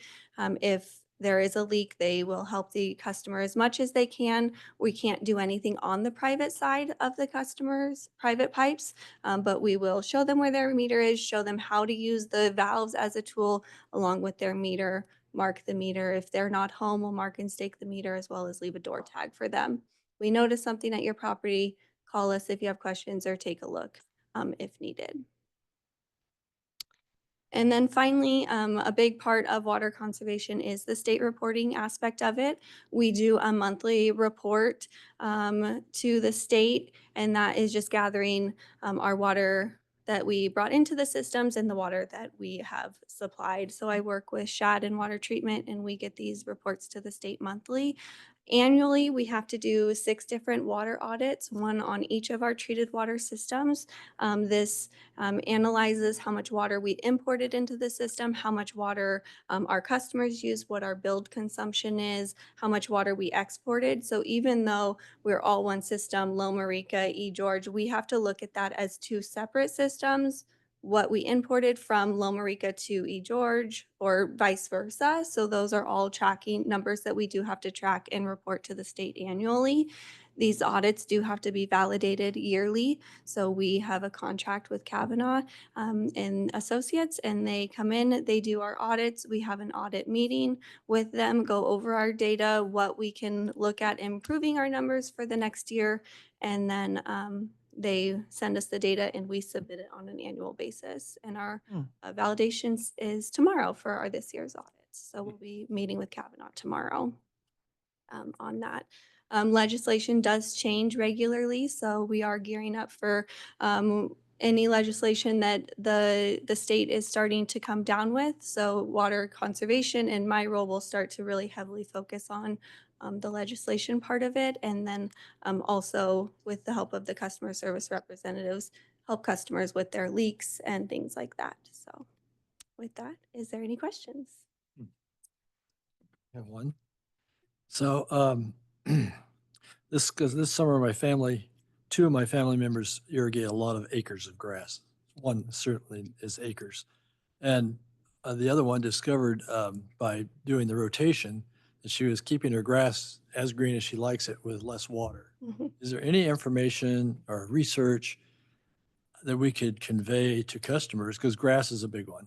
We recognize that, especially for a treated water customer, about how much, how often to keep your grass. And this year we kept it, not pretty green, but green, so it didn't die. Is there any research on, how long should you run I won't say there's such a thing as a typical sprinkler, but how long, how often, right? I think that would be really helpful for a lot of people if we had some means of conveying that information. I think that answer varies based on how green you want your grass. There's that. The type of grass it is, the soil you have. I have read reports that it's 1 inch of water, just 1 inch in a catch can. But I think when you put that into practice, I don't know that that's always, Well, it's obviously in our area, it's when it's yeah, it depends. 10 degrees here, that it's. Exactly. You don't need to water more than 3 times a week. Yeah. And that's what, well, especially when one sister figured out. She goes, Even- she said, I've watered way too much. And I said, that's because we grew up in an era where water was plentiful and we had rainbird sprinklers and we ran them 12 hours. We did. And I learned we don't have to. 2 days a week, it'll start to turn a little brown and not be as green, but it's not going to die. Yeah, right. It doesn't, and it comes back. I kept my lawn brown dry this summer and it came right back Oh, yeah. when it rained. Yeah, no one really needs water. And I've said it before, if the only one walking on the lawn is the person mowing it, you may not. Very good. I like that. That's why we just, we recommend the 3 days a week, and however your landscape, if you can reduce less than 3 days a week, try to Well, do that. And then, but we don't normally tell a customer, only put so much water on Right, your right. But landscape. I think keeping the recommendation at the 3 days a week, even if we're not in shortage, is a step Right, a good towards practice. conservation, right? And that's where we're headed in California. Yeah. Depends on your soil. So that- Depends Well, on that's the true. carrying That's capacity of your right about soil. that. Hey, organic matter holds more water than non-organic. Yeah. There we go. Right. And that plays right into the mulch thing. How many people don't realize the benefit of mulching trees? Yeah. I can't mulch grass, but Job, Casey. good job. Very good job. Thank you. Thank That's you. great. Job, Aurora. Now we're going to initiate the micro pond initiative. Micro pond rebates? You know what, I have actually just two kind of quick questions for you. One is, do you have a map of where the Badger meters are located? Like in general, like is there, how many at Morgan Ranch and how many? So when maintenance was doing, like, when they are able to go out and dedicate crews, we have started working on the outside end. So most of Auburn, aside from some businesses, Auburn is completely, has the Badger meters because that is the furthest point. Cascade Shores has all of Badger meters. They're working in Lake Wildwood, but because of the way that we do our meter replacements, they're so spread out throughout the district. Most of them would be Auburn and Lake of the Pines, makes Lake sense. Wildwood, but then, I mean, they're everywhere. Down on drive time. Yeah. Makes sense. Yeah. Yeah. And then my other question, or maybe it's just a comment, is when we were talking earlier about putting the messages on bills, I'm now an NID customer for the first time.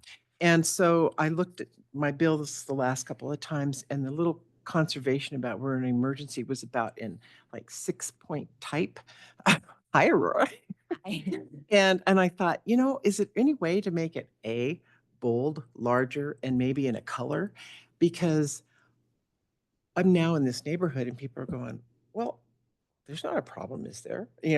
Folks don't seem to know. And I think that those bill messages are just not really getting read. And they're so small. If I weren't an NID person, I would never read it. Agreed. So this is one of the places where our bills go out to a printer and we have a predefined amount of space to put those messages in and no formatting options. There is one in that notes section, there's a message about payment that has some formatting in it. That's a permanent message. Every time I want to change something like that, or if I want a formatting change, they charge us by the hour. Oh my gosh. So I can go in at any time and put a message in there, but it's in that predefined type size. So I'm hopeful that maybe when we do our conversion to our new ERP system, we'll have a little bit more control. I think that'd be good. We could do the bill insert though. We can always do a bill insert. That's what with we a fee. recently Yeah, did. yeah. Thank you. So you brought one up. So the Badger meter is also used on the water tenders. But you can't read that one per se. You have GPS. We can read those can. sometimes. So you can read that they put in 4,000 gallons.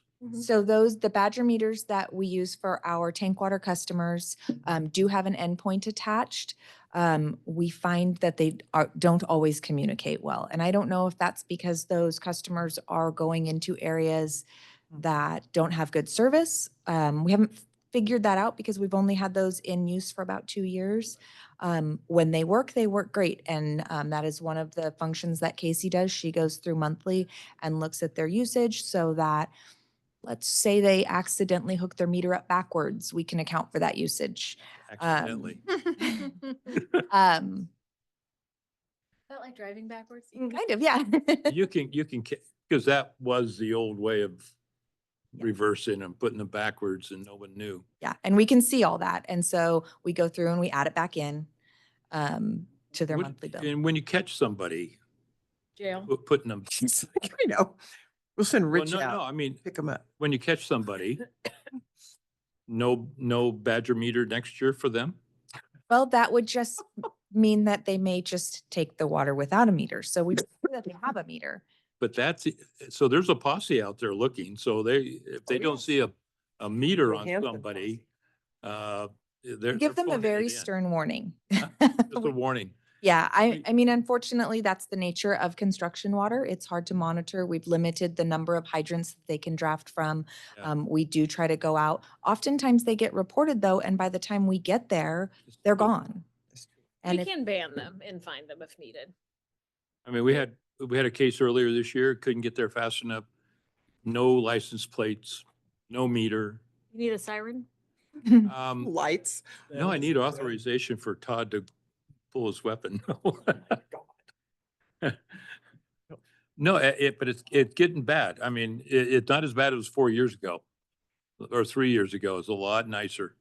yeah, I think Nicer, we've made lot great less progress. Demand. People are, being a lot more in order. I like it. Yeah. Done a great job. It's the posse. It's the. No, it's yeah. This posse just reports. But yeah, I'm doing a great job. Thank you. Thank you. Thank you. All right. Rector's report. DM? I have nothing to add that we haven't already talked about. Can I ask a Good. question about that PG&E letter that you read? Can we get a copy of that? Yeah, that's what I was gonna ask. Yes. Let's see, why not? I mean, it's public information, right? Good job on that, Yeah, Jen. good. Yeah, that was really well done. They'll never learn. Well, they don't need to learn okay, I'll be quiet. So Ricky, you want to go first? You want to comment on PG&E? No, I don't want to comment on PG&E. I'm done for today anyway. So I did have the opportunity to attend the LAFCO, the Local Area Formation Committee. I never can get that exactly right. Conference, and it was in southern Yosemite area. And there was a couple hundred attendees. I was the NID Special Districts rep for Nevada County. It was informative. I learned so much. And, there were a couple sessions that had a special significance, and one of them really was succession planning. It's very, very interesting, and I have some really interesting and good materials I'll share with Naomi at some point. So that was like a whole week-long thing between driving and attending. It was a long week. It was great. And my only other thing is that I keep getting asked that now that Centennial has been withdrawn, folks are wondering what we're going to do about the properties. And I know I'm going to get the stank eye over here. So I'm not looking at you, Jen. So Agendized. That's what my kids do. I know. No, this isn't agendized. I'm just saying what I'd like to do at some point in the future is to review the options for these properties. Have a discussion of whatever the state policy is for disposition of excess property, and maybe discuss some timing around how a market evaluation would get done so we can really have an understanding of the value of those properties and then how to proceed. And so I'm just asking that it be brought back as an agenda item in the future. For sure. Okay. That's it. Future is pretty wide open. We'll get it on the list. She'll Greg do and I it. just, We got a lot. Do it. we were planning on, I knew you were, but I wanted to bring it up because I keep getting asked. sure, yeah. Thank you. Chris? No report, been pretty busy with pumpkins. Oh, that's right. Pumpkins. Karen? Okay, I met with a group from Christian Valley. I call them the Christian Valley Wildlife Protection Committee. They don't have their own name, but that's the name I've given them, because they're very interested in the thoroughfares for wildlife. And I made a presentation for the Seroptimus of Nevada County, and I attended Nevada County Contractors Association program on Monday, and on November 2nd, I'm going to attend the Nevada County Farm Bureau dinner. Me too. Yeah. Are we all sold? going? Are we sold out? Yeah, Hey, Debbie. Hey, Debbie, get your tickets now. All right. we need to have another Brown Act violation at the Farm Bureau meeting. Yeah, that was fun. That was really fun. That was not a. You can come and supervise. Yes, you could. If it's We a could- social occasion and you're not talking business, it is not a brown. It's social, and we did not talk. Then we did No, not we talk don't. about it. No, We had Clear with fun. one another. we fought over. We sat at the same sat- table. Auction We item. all sat at the same table, right next to each other. Yeah. Can we cut? the Okay, noise? enough. Um, You should come and you could be our chaperone. I already have 3 kids. Well, you want 4 more? Oh, wait. What does that mean, actually? so the hors d'oeuvres are worth it. little slow. Already have 3. They have great food there Great every food. year. And Wonderful two, food. different. Well, so contractors were great. Friday, Nevada County Community Leadership Institute, Land Use and Environment. So I'm going to be presenting how water influences planning and environment. So I'm going to be wearing 2 hats, NID and planning commissioner. And then Antonio Garza, who has been a land use planner and now he's an incredible farmer, will be with me. We get an hour. And there will be a disclaimer that the views presented are our own and not of anybody else. October 25th, Friday, right? Is the deadline for applications I thought it for the District 4 director. And then on November 6th, we will have a public meeting and and that is a special meeting. special meeting. Yes, so we will send the agenda out if anyone is interested in being considered for the District 4 board member position that will be appointed by the board. Please send in your application or feel free to give me a call and I can fill you in on all the details. Yes. And then it's being special. Won't be a workshop. No, it's Per a se. formal Business meeting. item. It's a business. Formal item, meeting. yeah. So there'll be public comment, but not public comment asking questions. I mean, it's really up to the board, but We could yes, have that. you could. Okay.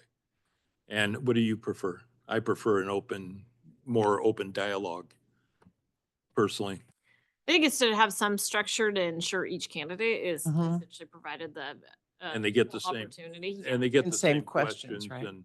But the and it's members, fairly- Yeah, it's up to the board if you want members of the public to, okay. We make that decision that day? I will reach out before that day. Okay. So All right.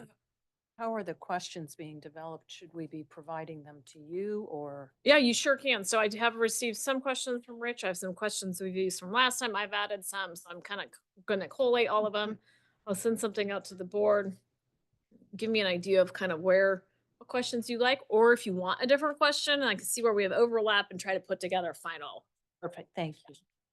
And the process I recommended was the League of Women Voters process. Oh, yes. So that each candidate kind of gets alternated. The order in which. they Nobody answer. gets the first question all the time. Oh, I see. Yeah. So what else? Oh, garden goddesses are coming to the farm tomorrow. Not to be missed, but Eddie Brill ended up in the hospital and can't make it.